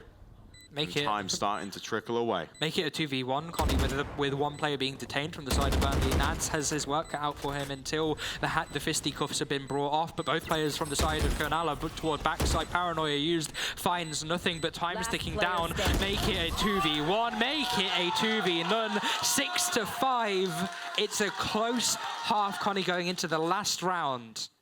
And a sigh of relief there from Carti, but full trust in the players. Despite the detain, there was no proactivity shown there from Burnley in the situation they had. Yeah, Burnley needed to get proactive there, but they knew, Connie, that they might have had just enough time, because going proactive there, you're giving yourself a 1 versus 2 and then another 1 versus 2. Instead, playing it together, yes, it ended up being 2v1s, but unfortunately it was the better play, it was the smarter play, playing to your out, playing with the time. Last round of the half, Burnley have a Hunter's Fury online, Colonel have only from the shadows online, but we saw all the way back in round 4, Connie, how effective of a piece of util that is for faking. Big win from Carti. Nice, mid control is obviously established. Spike has been collected yet. Colonel Cyphers want more players gone before they start committing to a site. It's easy to see just what Burnley Bees are trying to adapt to here. They're still flirting with the idea of when that time commitment's going to come in for Cyphers to get the spike down and commit all players to a site. But they're also holding their lives here. They understand the importance of just what each player can do in each situation. Carti very lucky to get away with his life there. Even as well, when the smoke was popped, both players ships in the night. And an easy kill to be found for Colonel Cyphers. Hello there, holding it top. Scanning ahead. It just makes it a very interesting take. Given that Dan's still there, Radar can trade that one out. And Chonk is left in a 1v2 situation with all the marbles here. A spam into hell, recognizes the setup. That turret's going to be huge for ship damage and for recognition. The Paranoia is well placed, has a turret of his own as well. But it all comes down to the time now. And Radar can just jiggle peek. Cooney wants to get close, and we can see Colonel Cyphers play around this so well, because Radar can play it well. 6-6 half, Connie, is the closest half we've seen the whole series. It was an 8-4 in map 1, it was a 7-5 in map 2, and we're finally at an even playing field once more going into the second half of the third and final map, being a 6-6 half. It was a masterclass for both teams. There were times where we were screaming for both teams, and in fact, it was real close right at the end. But Connie, the big question is, it's not going to be this pistol, because it's basically playing level playing fields again. Instead, it's going to be that round 2. If Burnley win the pistol, then the second round, that force in, is going to be the question of whether or not they'll finally be able to convert it. Conversion rate, though, is very stagnant between the two teams right now. I feel like lots of their energy was expended in the first 2 maps. We can understand why. So many plays and so many executes in the strat book were sort of utilized at that right time, right? We have to now look towards what are the defaults and keep it as basic as possible. Because Burnley are in a spot now again on attack where they've got a completely different strategy lined up. And Colonel Cyphers on defense, well, that's just a match made in heaven. Yeah, the Recon Dart only noting Chonk over toward B, so they should be having an inkling of that, especially with this aggression. The hit's probably going to be coming over toward A. Spike on the body of Toba, and it's just going to be building up toward that ultimate. Managing to get the spike down. Another pick found from the side of Kernal. Make it a 5v3 retake, Connie, and numbers are heavily in favor of the defense. Huge to have 5 players live for Kernal, albeit the player's super weak. And it just allows room now for more attacking options. And Burnley can't turn their backs for a second without facing a player. Nadsto again's got a line up. Kart is getting ready to shoot down this door and make the entry even more aggressive for Colonel Cyphers. Despite Cooney's trade there, Nadsto still needs to be dealt with, and Cooney just finishes off the job. There we go. That pistol going the way of Colonel Cyphers, and they're taking the lead. It is absolutely gorgeous to see this second half, and truly what can Colonel Cyphers offer more in the remaining second half.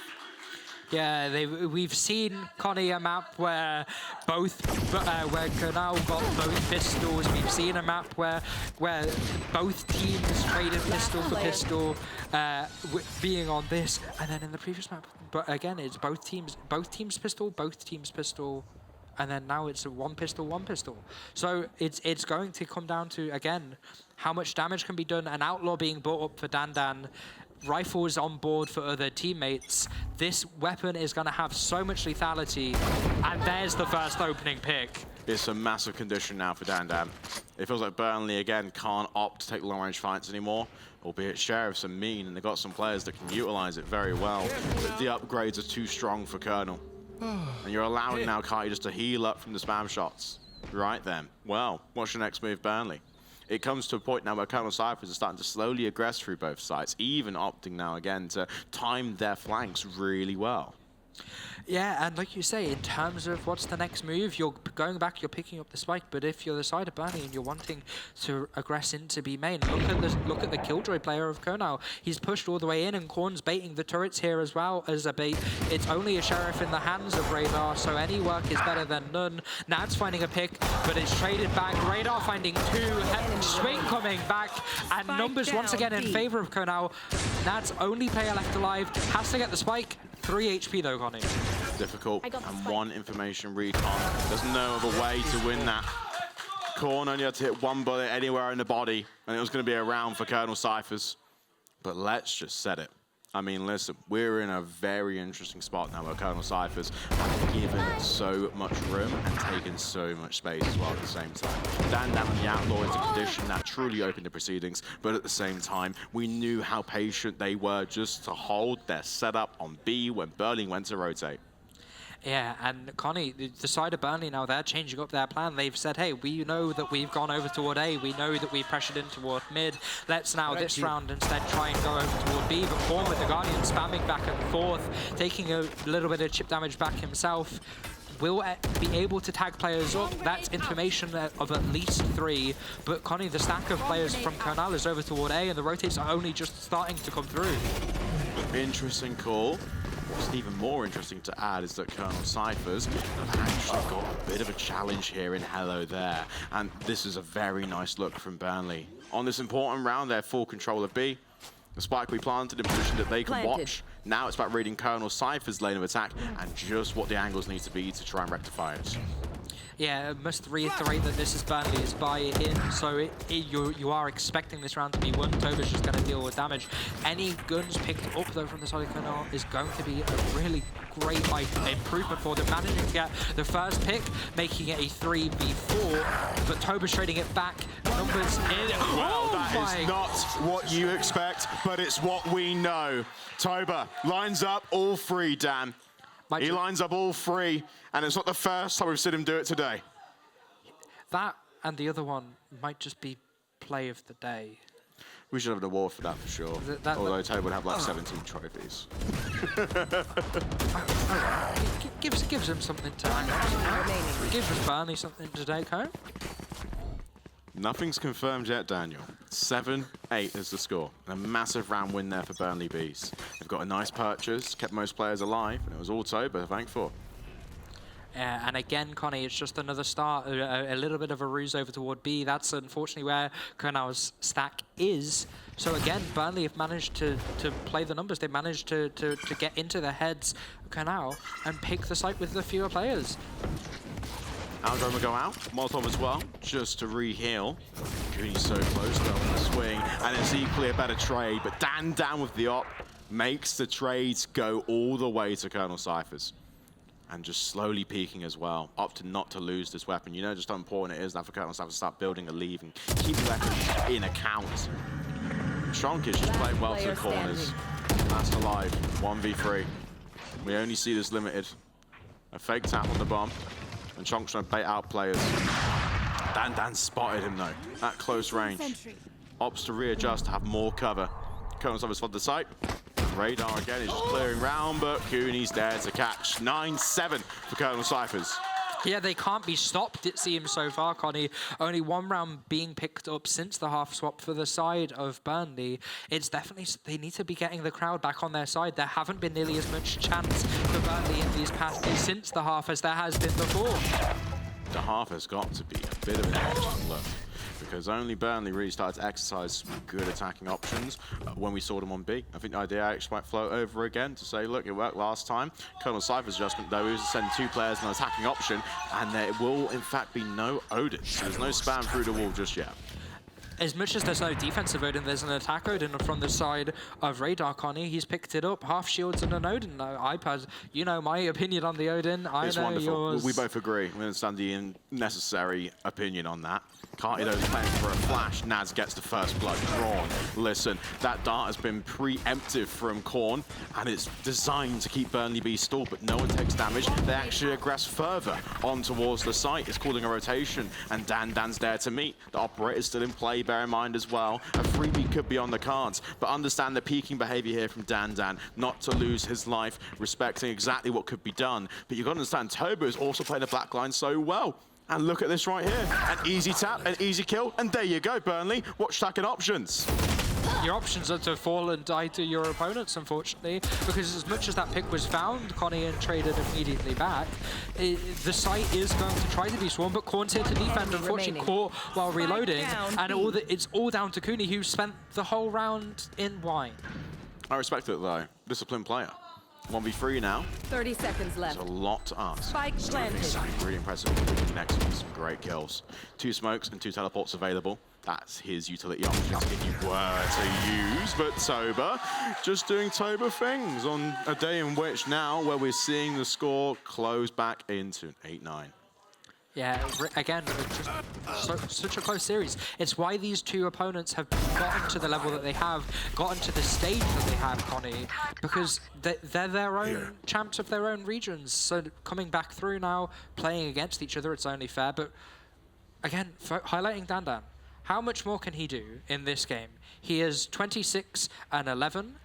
But you compare that to the side of Burnley, their kills are a lot more evenly spread. It shows their coherentness as a team. Barry's dropped once more and both knives are popped again. Big flash and Carty can start aggressing through. Burnley wants to play for Orbs this round as well. And that's a top dish, just that assurance. Karnos, though, in good fashion, makes a trade more viable. But listen, both knives are popped, and on top of it all, it's going to be Naz. Listen to this, the side take. 4 players on Burnley, Colonel have 3. They only have to work from the shadows, albeit positions available on this site are very large. You can make any sort of play you want and get any info you want. Korn saved the hour drone just for this special occasion. We'll get Nads down in hell, expecting spam shots, and just waiting for it to run out. As Radar and Assistance takes care of 1. Karnos now, the next caller. Has to run it back to Anna Wall, paranoid straight away. No idea on the close quarters gunfights that need to be taken. Toba has the op. Listen, 2v2, return our drone sent. And at this point now, you got to play around the timer. The spams are going to be there. Toba knows again with weaponry in hand. It's easy to get any sort of line you want, but who cares? Signed up for phase 5. A quick skip to finish off, and a Hunter's Fury just to put the final nail in the coffin. Yeah, but you take that if you're from the side of now. You were on an eco there. Yes, you got a load of damage done, but and you Connie, only 2 guns were kept. Yes, one of them was the op, but you forced out the Hunter's Fury. You forced out a Blade Storm as well. Those are 2 really key ults that have major counteractiveness. Because look, from the side of Kernel now, they don't have they have their lockdown, and there's no Hunter's Fury for Burnley to shut it off. So if it gets placed in a retake position, then you're either going to have to concede wherever it is, or you're going to have to push into it to try break. The push into it to try break is definitely the most appetizing option. There's no other way to describe what we're seeing here other than both teams are playing Valorant each to their own, and they're perfect counters for perfect adjustments. It's just now getting very tense. The technical level of this game is skyrocketed from the first rounds. And now it's reached a point where Colonel Cyphers have the heaviest stack of ultimates available. But it's about when they choose to use them, right? Because it's the same sort of behaviors again. We clear information in mid, and we understand it now that Burnley do in fact spot Carty. And all that Colonel Cyphers can do again is play on the clock. I think the clock is the most viable option here, given that the wall-to-walls on B are going to wait around for a bit until information is gathered, and Chonk might have to be that talisman. Yeah, definitely just toying with the clock. Now that you've conditioned your opponents with how you have been playing your attack, this is the perfect time to slow it down. The score is even, you have the rounds to play with. And so, again, Connie, 40 seconds left. Hopefully we don't see a repeat of what happened on Bind from the side of Burnley, but they're all regrouping now. They've picked the spike up. They're going in over toward B, but no one's moved yet. Both players from the side of Canal are still here. The Killjoy is starting to just about leave, as is the Sova. Here's the fake coming through, but the steps have been heard, and the players have remained on site. No one's given up. Korn gets an easy one. Toba, though, a very well-timed TP with 12 seconds left to go. The trades go to Colonel Cypher's way. The spike is on. Carlos needs to make a play call. Defender Killjoy, may it be in time with the plant? I think the plant will go through, albeit that you're risking a detain. One of the worst possible times. And let's see what happens. Nothing detained. Carlos still has his gun up. Now it comes down to the flood, comes down to the swing. Nat's made a great play. And Carlos used to run it back to make it even more of a convincing challenge.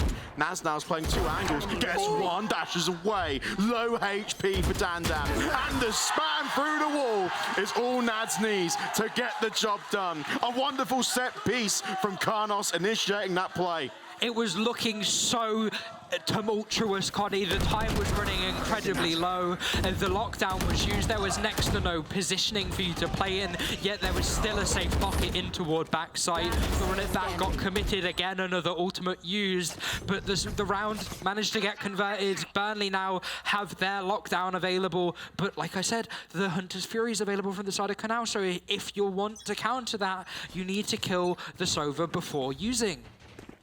And it's interesting to see as well that both teams now, in terms of recycling ultimates, they're just spending them when they get them at this point. At 10 to 9, apologies audience, you have to. Why wouldn't you? The pressure's raised so much, the ability is raised so much, the fights are way harder. And I completely respect now, with 80 seconds left on the clock, Burnley want to try and pry their options. But that is a huge first and a second to make it a 3v5. The spike will be collected. Chonk will take some damage from, of course, that Molotov. It becomes even more of a game than the lockdown still in the back pocket. Yeah, and with this, Connie, the players have all regrouped. They know that the side of Canal are on a weaker buy they're on. That's almost safe, just buying whatever you can. And yes, this thing is good at the range, but Nads is even better with his rifle. And Connie, they're now only just starting to take the site. The players from the side of Canal are coming through, but with next to weaker weaponry, there's potentially nothing that can be done other than maybe a little bit of damage and a bit of potential for an upgrade. Now the setup needs to be installed from Burnley. It was very late for all players to get in position.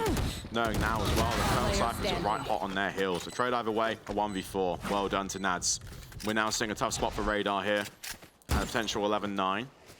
And it's just got no real look other than Toba peaking at the right time. And the excitement from Burnley is building. 11-9 now.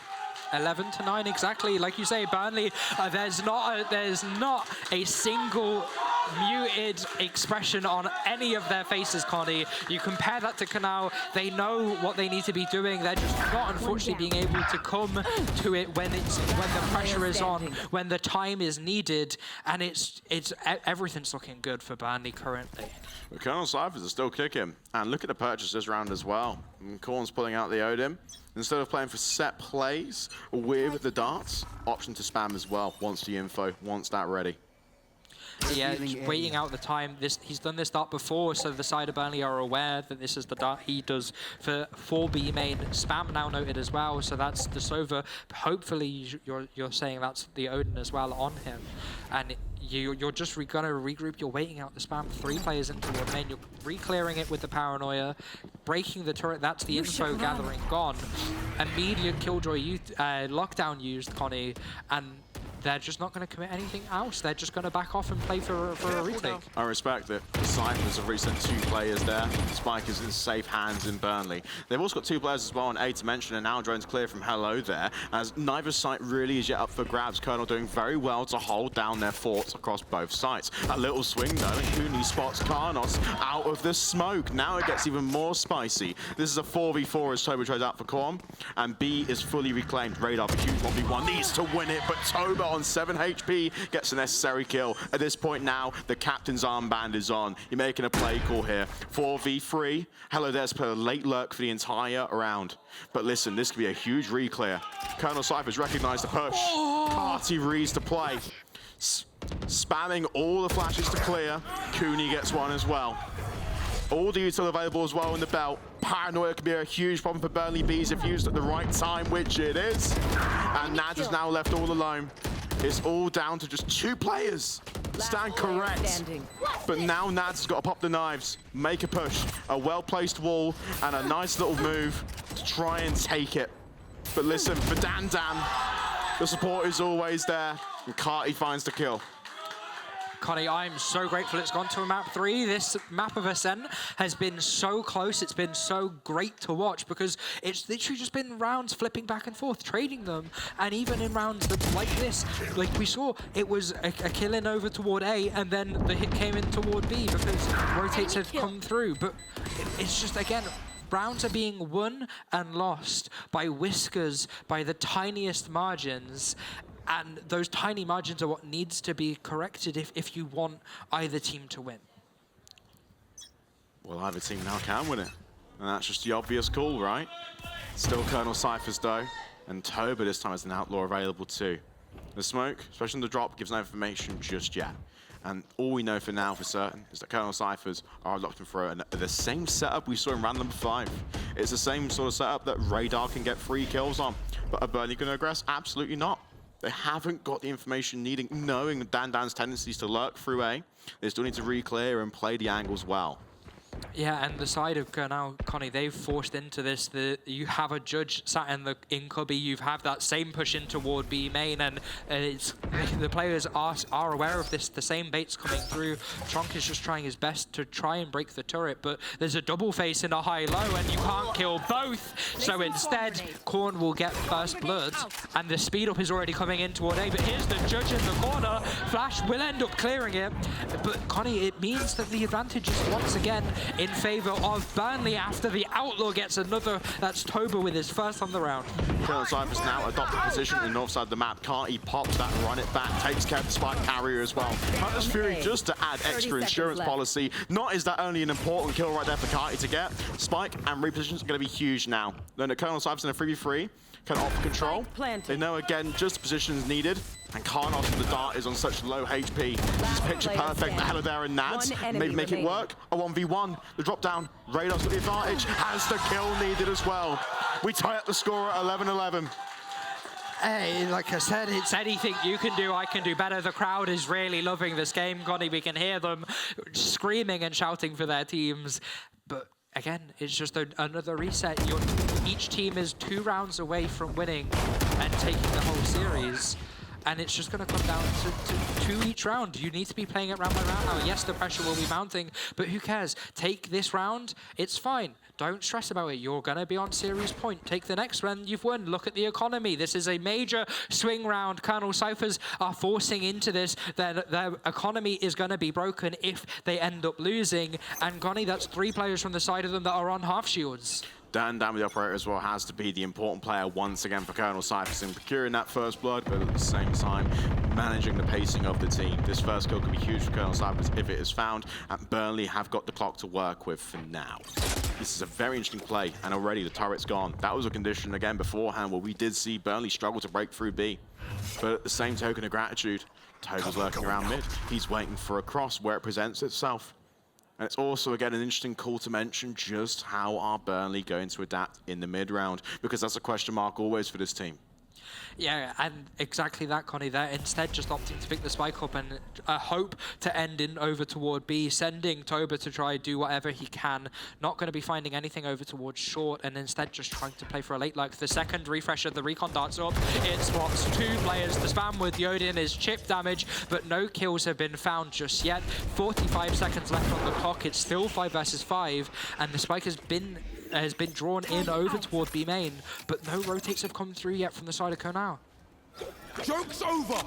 The aerodrome is going to be huge here just to keep players in position. 30 The seconds flash as left. well to reclear, and Carlos is first up. The first blood is drawn, radar trades out. Colonel now stop populating the site. A TP available as well. Burnley fence themselves here into an elbow, meaning Colonel Cyphers has play around the wall. And this here is designed for them to cross over, take position. And Carlos has got a very huge task here as well. He's playing the late position. Any swing needed, Carlos there can take, and the fights are going to be so hectic. But no, the trades don't go their way. And the lockdown's available. It's been committed, Connie. It means now that the side of the attackers of Burnley, they need to be funneled in toward this backside, or they need to swing and take a fight. That's exactly what Toba is trying to do. Managed to get one, but will eventually fall. Nads left alive in a 1 versus 2. Paranoia being used, nothing being found, and Konao are the first team to make it to 12. This has been electric, and this is Colonel Cyphers. Never mind, there wasn't time. Burnley gets to 12 we first. don't see that. We had it called from the get-go. I'm so sorry to everyone at home. We fought, but oh no. The one most important thing in Valorant, the spike. We completely forgot about the spike. And time just ticked away. And like I said, the economy's broken now, but it's broken for both teams. Burnley have the advantage and the crowd is loving it. It's going to come down to this last round, Connie. This last round is going to be electric. We're seeing Toba on the Outlaw. We're seeing Radar on the Guardian. Well, Standan got a stinger. This is very important to mention. Colonel Cyphers' entry man, their talisman, their most player with the most kills, is on a stinger for this round. Although it's the same setup again where Korn has lots of impact here. Spam will be available. Toba is just dancing around it. Little Matrix moment there for him. And we have to set up really for the last 80 seconds here and what Burnley have to achieve. It has to be a complete site control. And this crossfire is different from Colonel Cyphers, and it's just Radar throwing a jiggle. He has to make sure that we see any player possible and then feed the information back to the team. But look, no rotates have come through. As much as Shoulder was spotted and util was used, they know from the side of Kernau that Burnley love to be mid-rounding. A minute left on the clock, and here comes the push into mid. It's almost as if, Connie, the call's been made to end over toward A, but that's where the majority of players are hopefully going to be by the time the push through tree comes through. And it's going to come down to Cooney and Dan to see how much they can get done, as the spike is going to potentially be committed in. Carlos is ready with a flash as well.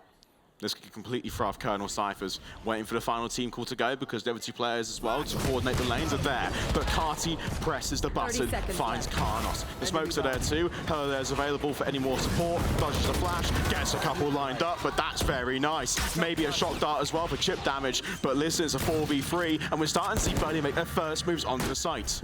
Yeah, and Hunter's Fury is now available as well, so that's a really great piece of utility for a post plan. It's just, and that's exactly what's going to happen. It's coming now down, Connie, to this last retake of the game. Konao in a 3 versus 4. If you want Konao to win, this is the time it needs to happen. Now we're seeing it, the 3v2. An important trade for Chonk. Time's ticking down. Colonel Cyphers have the north side of the map. Korn's been spotted, Toba's found one. The second can't be eliminated, but Nat will get the kill instead. Colonel Cyphers no more.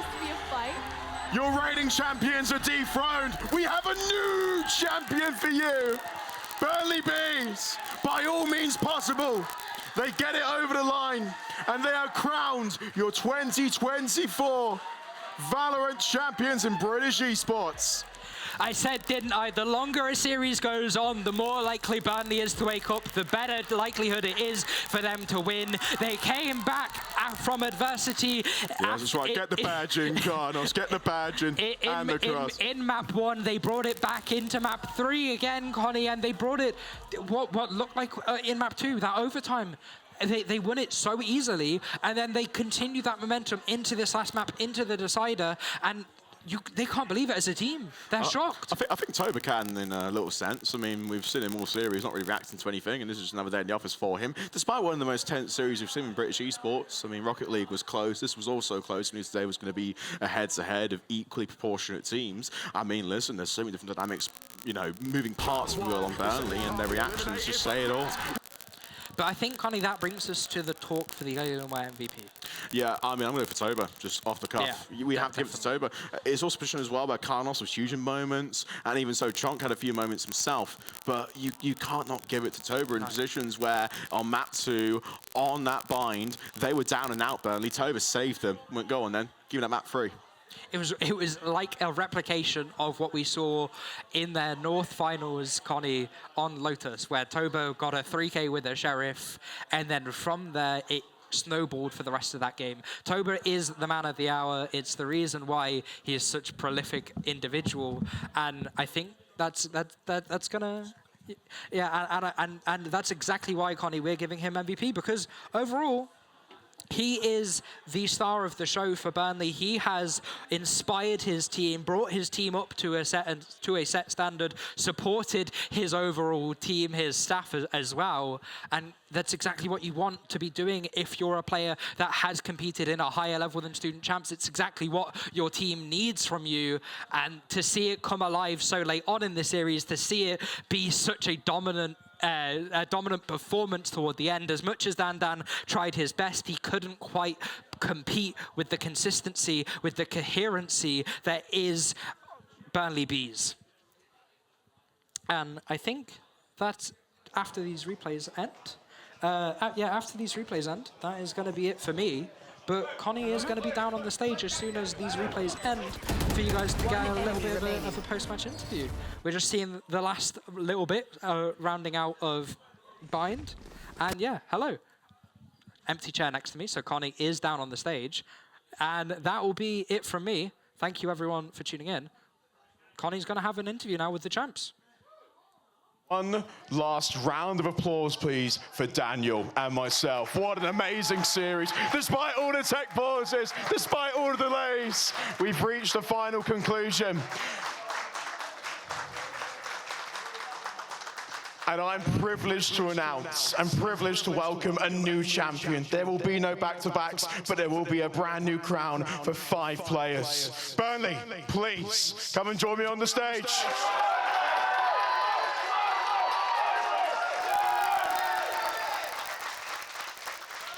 And there's only one more thing to do. You've waited all tournament, 6-7 months to raise this trophy. I just want to get it over and done with. Archie, everyone else, get around this thing, hoist it all together. Your new champions, 2024 British Esports Valorant, Burnley Bees!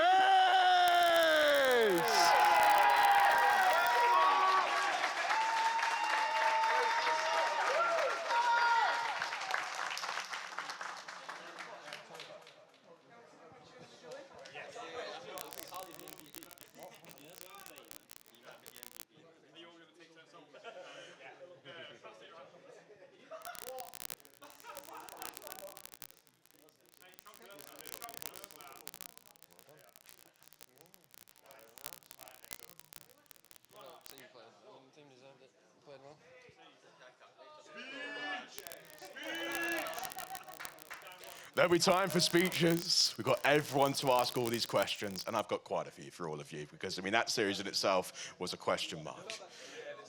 Now, let's get the MVP out of the way. There's only been one player on this team that has consistently stood out across the board. A player already destined for greatness, but a player now in which claims his first crown. Ladies and gentlemen, winning the Alienware M720, of course by Alienware, Mr. Toba Val. Please take this one in a round of applause.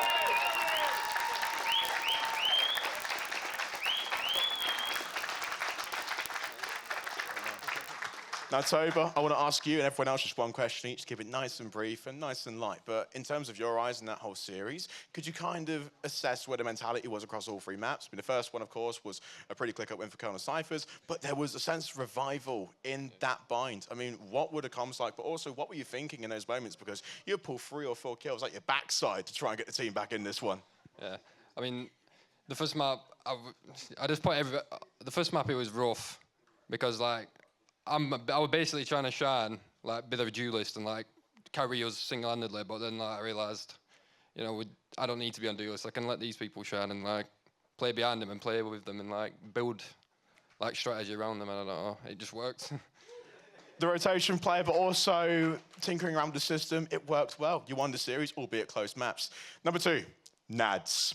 Aside from round number 1 in Bind, where you got a 4-piece with the Sheriff and for some reason turned into Zeus himself, I wanted to ask you exactly sort of the involvement with the team, but otherwise what everyone's comms were like and who was taking different positions.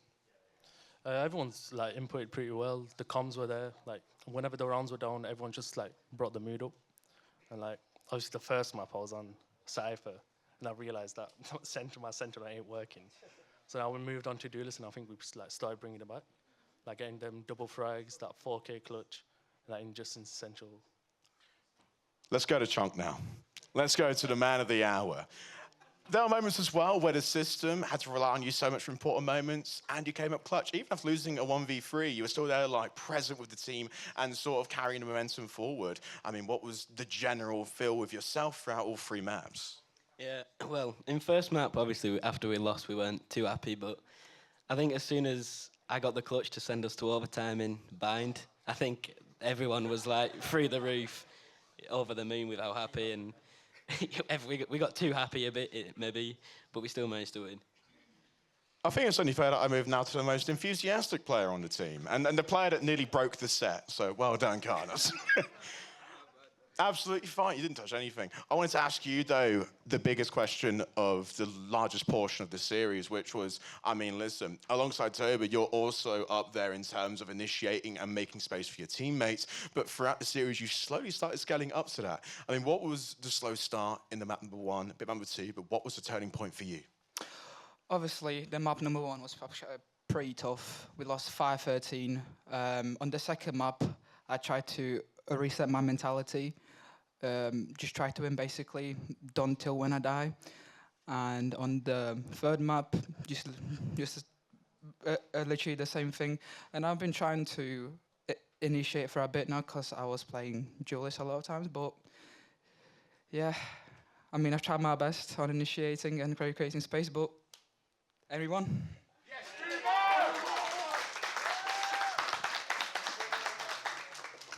Now, Archie, I spoke to you before this match even kicked off. And again, both teams were pretty much in their own mindsets, but knew just how tough it was going to be. I mean, in terms of Colonel Cyphers, I have a lot of love and respect for them and the performance they put in as well. But yourself, you just got over the line. I mean, how tough were they in this final? Extremely tough. We were all going into it thinking, oh, well, we'll try our best. But honestly, we're very happy to come out of it with a win. Like, we were all incredible. Well, not all, but most of us were incredibly nervous. And it was just happy to be here on this stage talking about winning. And as well, I have one cool addition for this final. Colonel Cypher's actually going to come out and chat with us on stage 2 as well. I mean, listen, in terms of finals, that was incredible. Both teams can't be happy or sad about it because it was just a great game of Valorant. But welcome out, everyone, the Colonel Cyphers, please.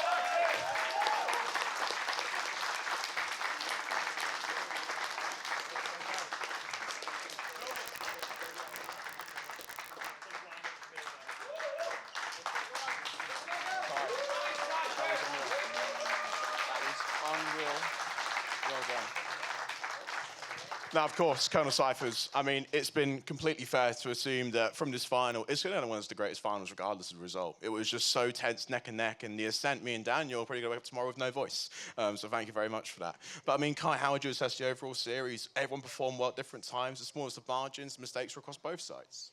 It was enjoyable, but I'm not sure. I feel like we trolled too many rounds, but yeah, it's unlucky, innit?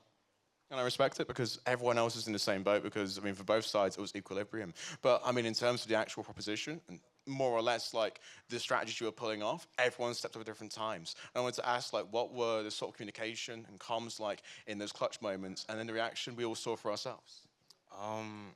Well, I guess the communications were fine. You know, sometimes it was just like kind of hard to hear because like some of us are still getting used to the white noise and shit. But we're just trying to like do our best, really. Overall, it was fun. You know, everyone was like having their fun. We were taking it seriously each round, but like, you know, have our mini jokes in between to keep the mood.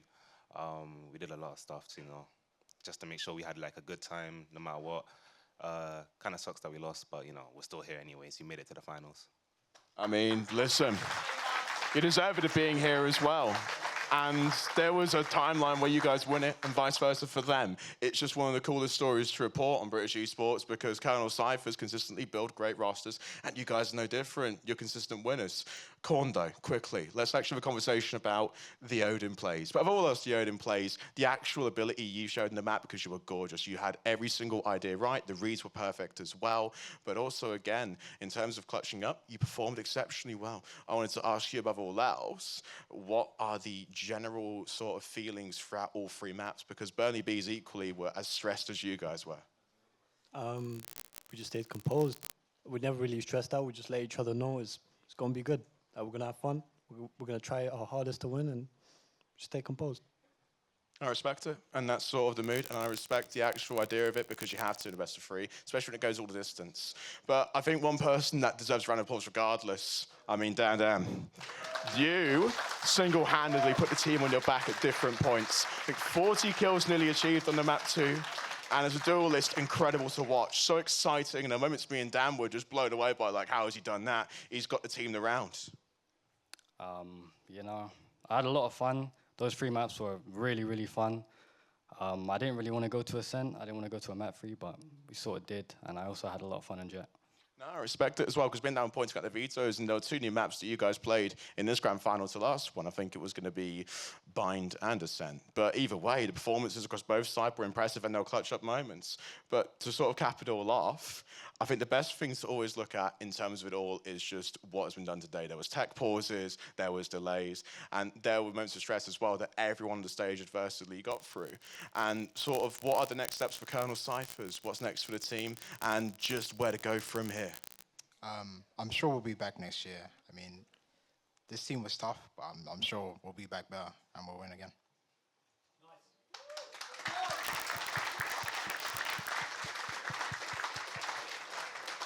An unbelievable look. All I'll ask as well is that you guys, if you could shake hands, I mean, that would just sort of be the cherry on top for a wonderful series. I mean, listen, Burnley Bees and Colonel Cyphers are 2 of the best teams we have seen in British esports for a long time, and the respect is mutual. The love is there, and it's been an exhilarating series. But now I think it's only fair that I'm joined on stage and that I can finally say goodbye to us all. It's been 4 grand finals, it's been 4 exciting matches, and we have 4 champions. And it's a beautiful position to be in esports. I want to thank everyone first and foremost, the audience in attendance for the last 2 days. I mean, listen, it's been a beautiful, beautiful match and a beautiful, beautiful weekend. To the production, to the observers, to Repops, to the admins, to everyone, the cameramen as well. Hello, Joe. You have to respect the work and effort put in by everyone behind the scenes and in front of the camera. It's been a show, but all of which you guys made so much better. The audience, thank you so much. It's an appreciation from us to you.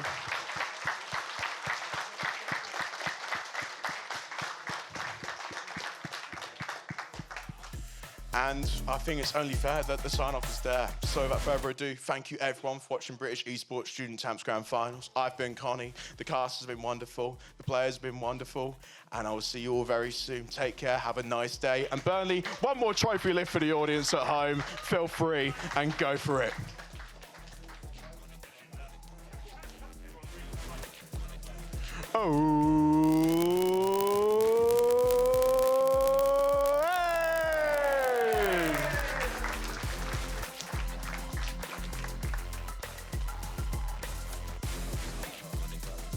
And just please kindly back to your stand.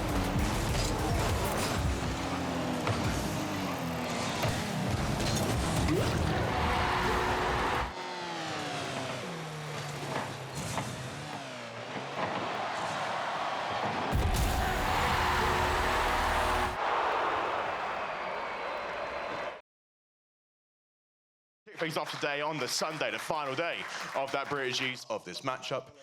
And back to your stage.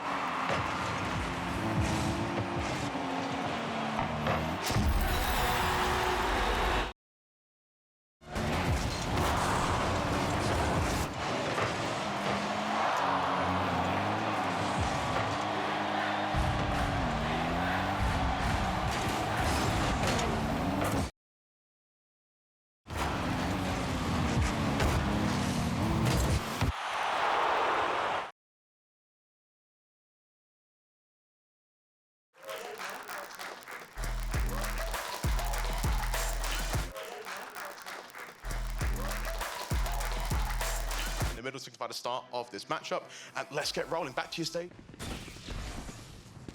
One enemy remaining. One enemy remaining. What one? Deleted. Thank you very much. All the start of our Valorant Grand Final. Well done, chaps. Enemy remaining. Flawless. I did those things in my sleep. Clutch. One enemy remaining.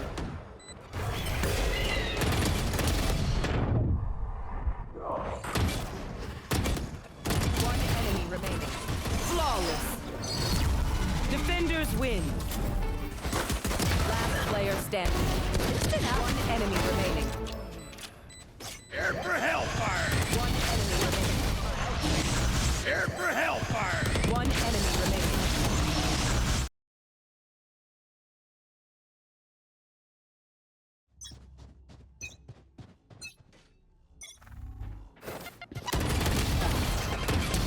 Sky's out! Grenade! 2 seconds left. Last player standing. Last player standing.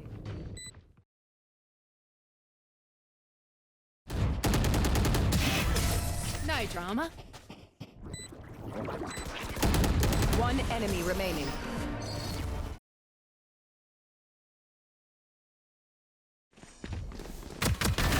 You can kill me.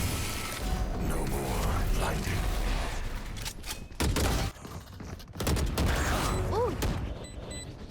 One enemy remaining. Last player standing. Shadows trap.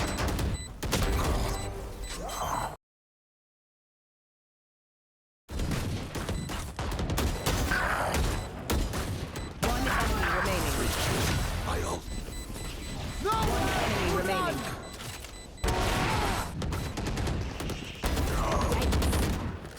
Last player standing.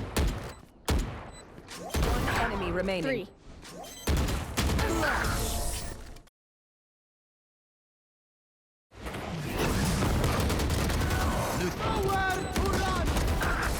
Last one down. Attackers win. Was that supposed? One. The second can't be eliminated, but Nat Sports Valorant, Burnley Bees!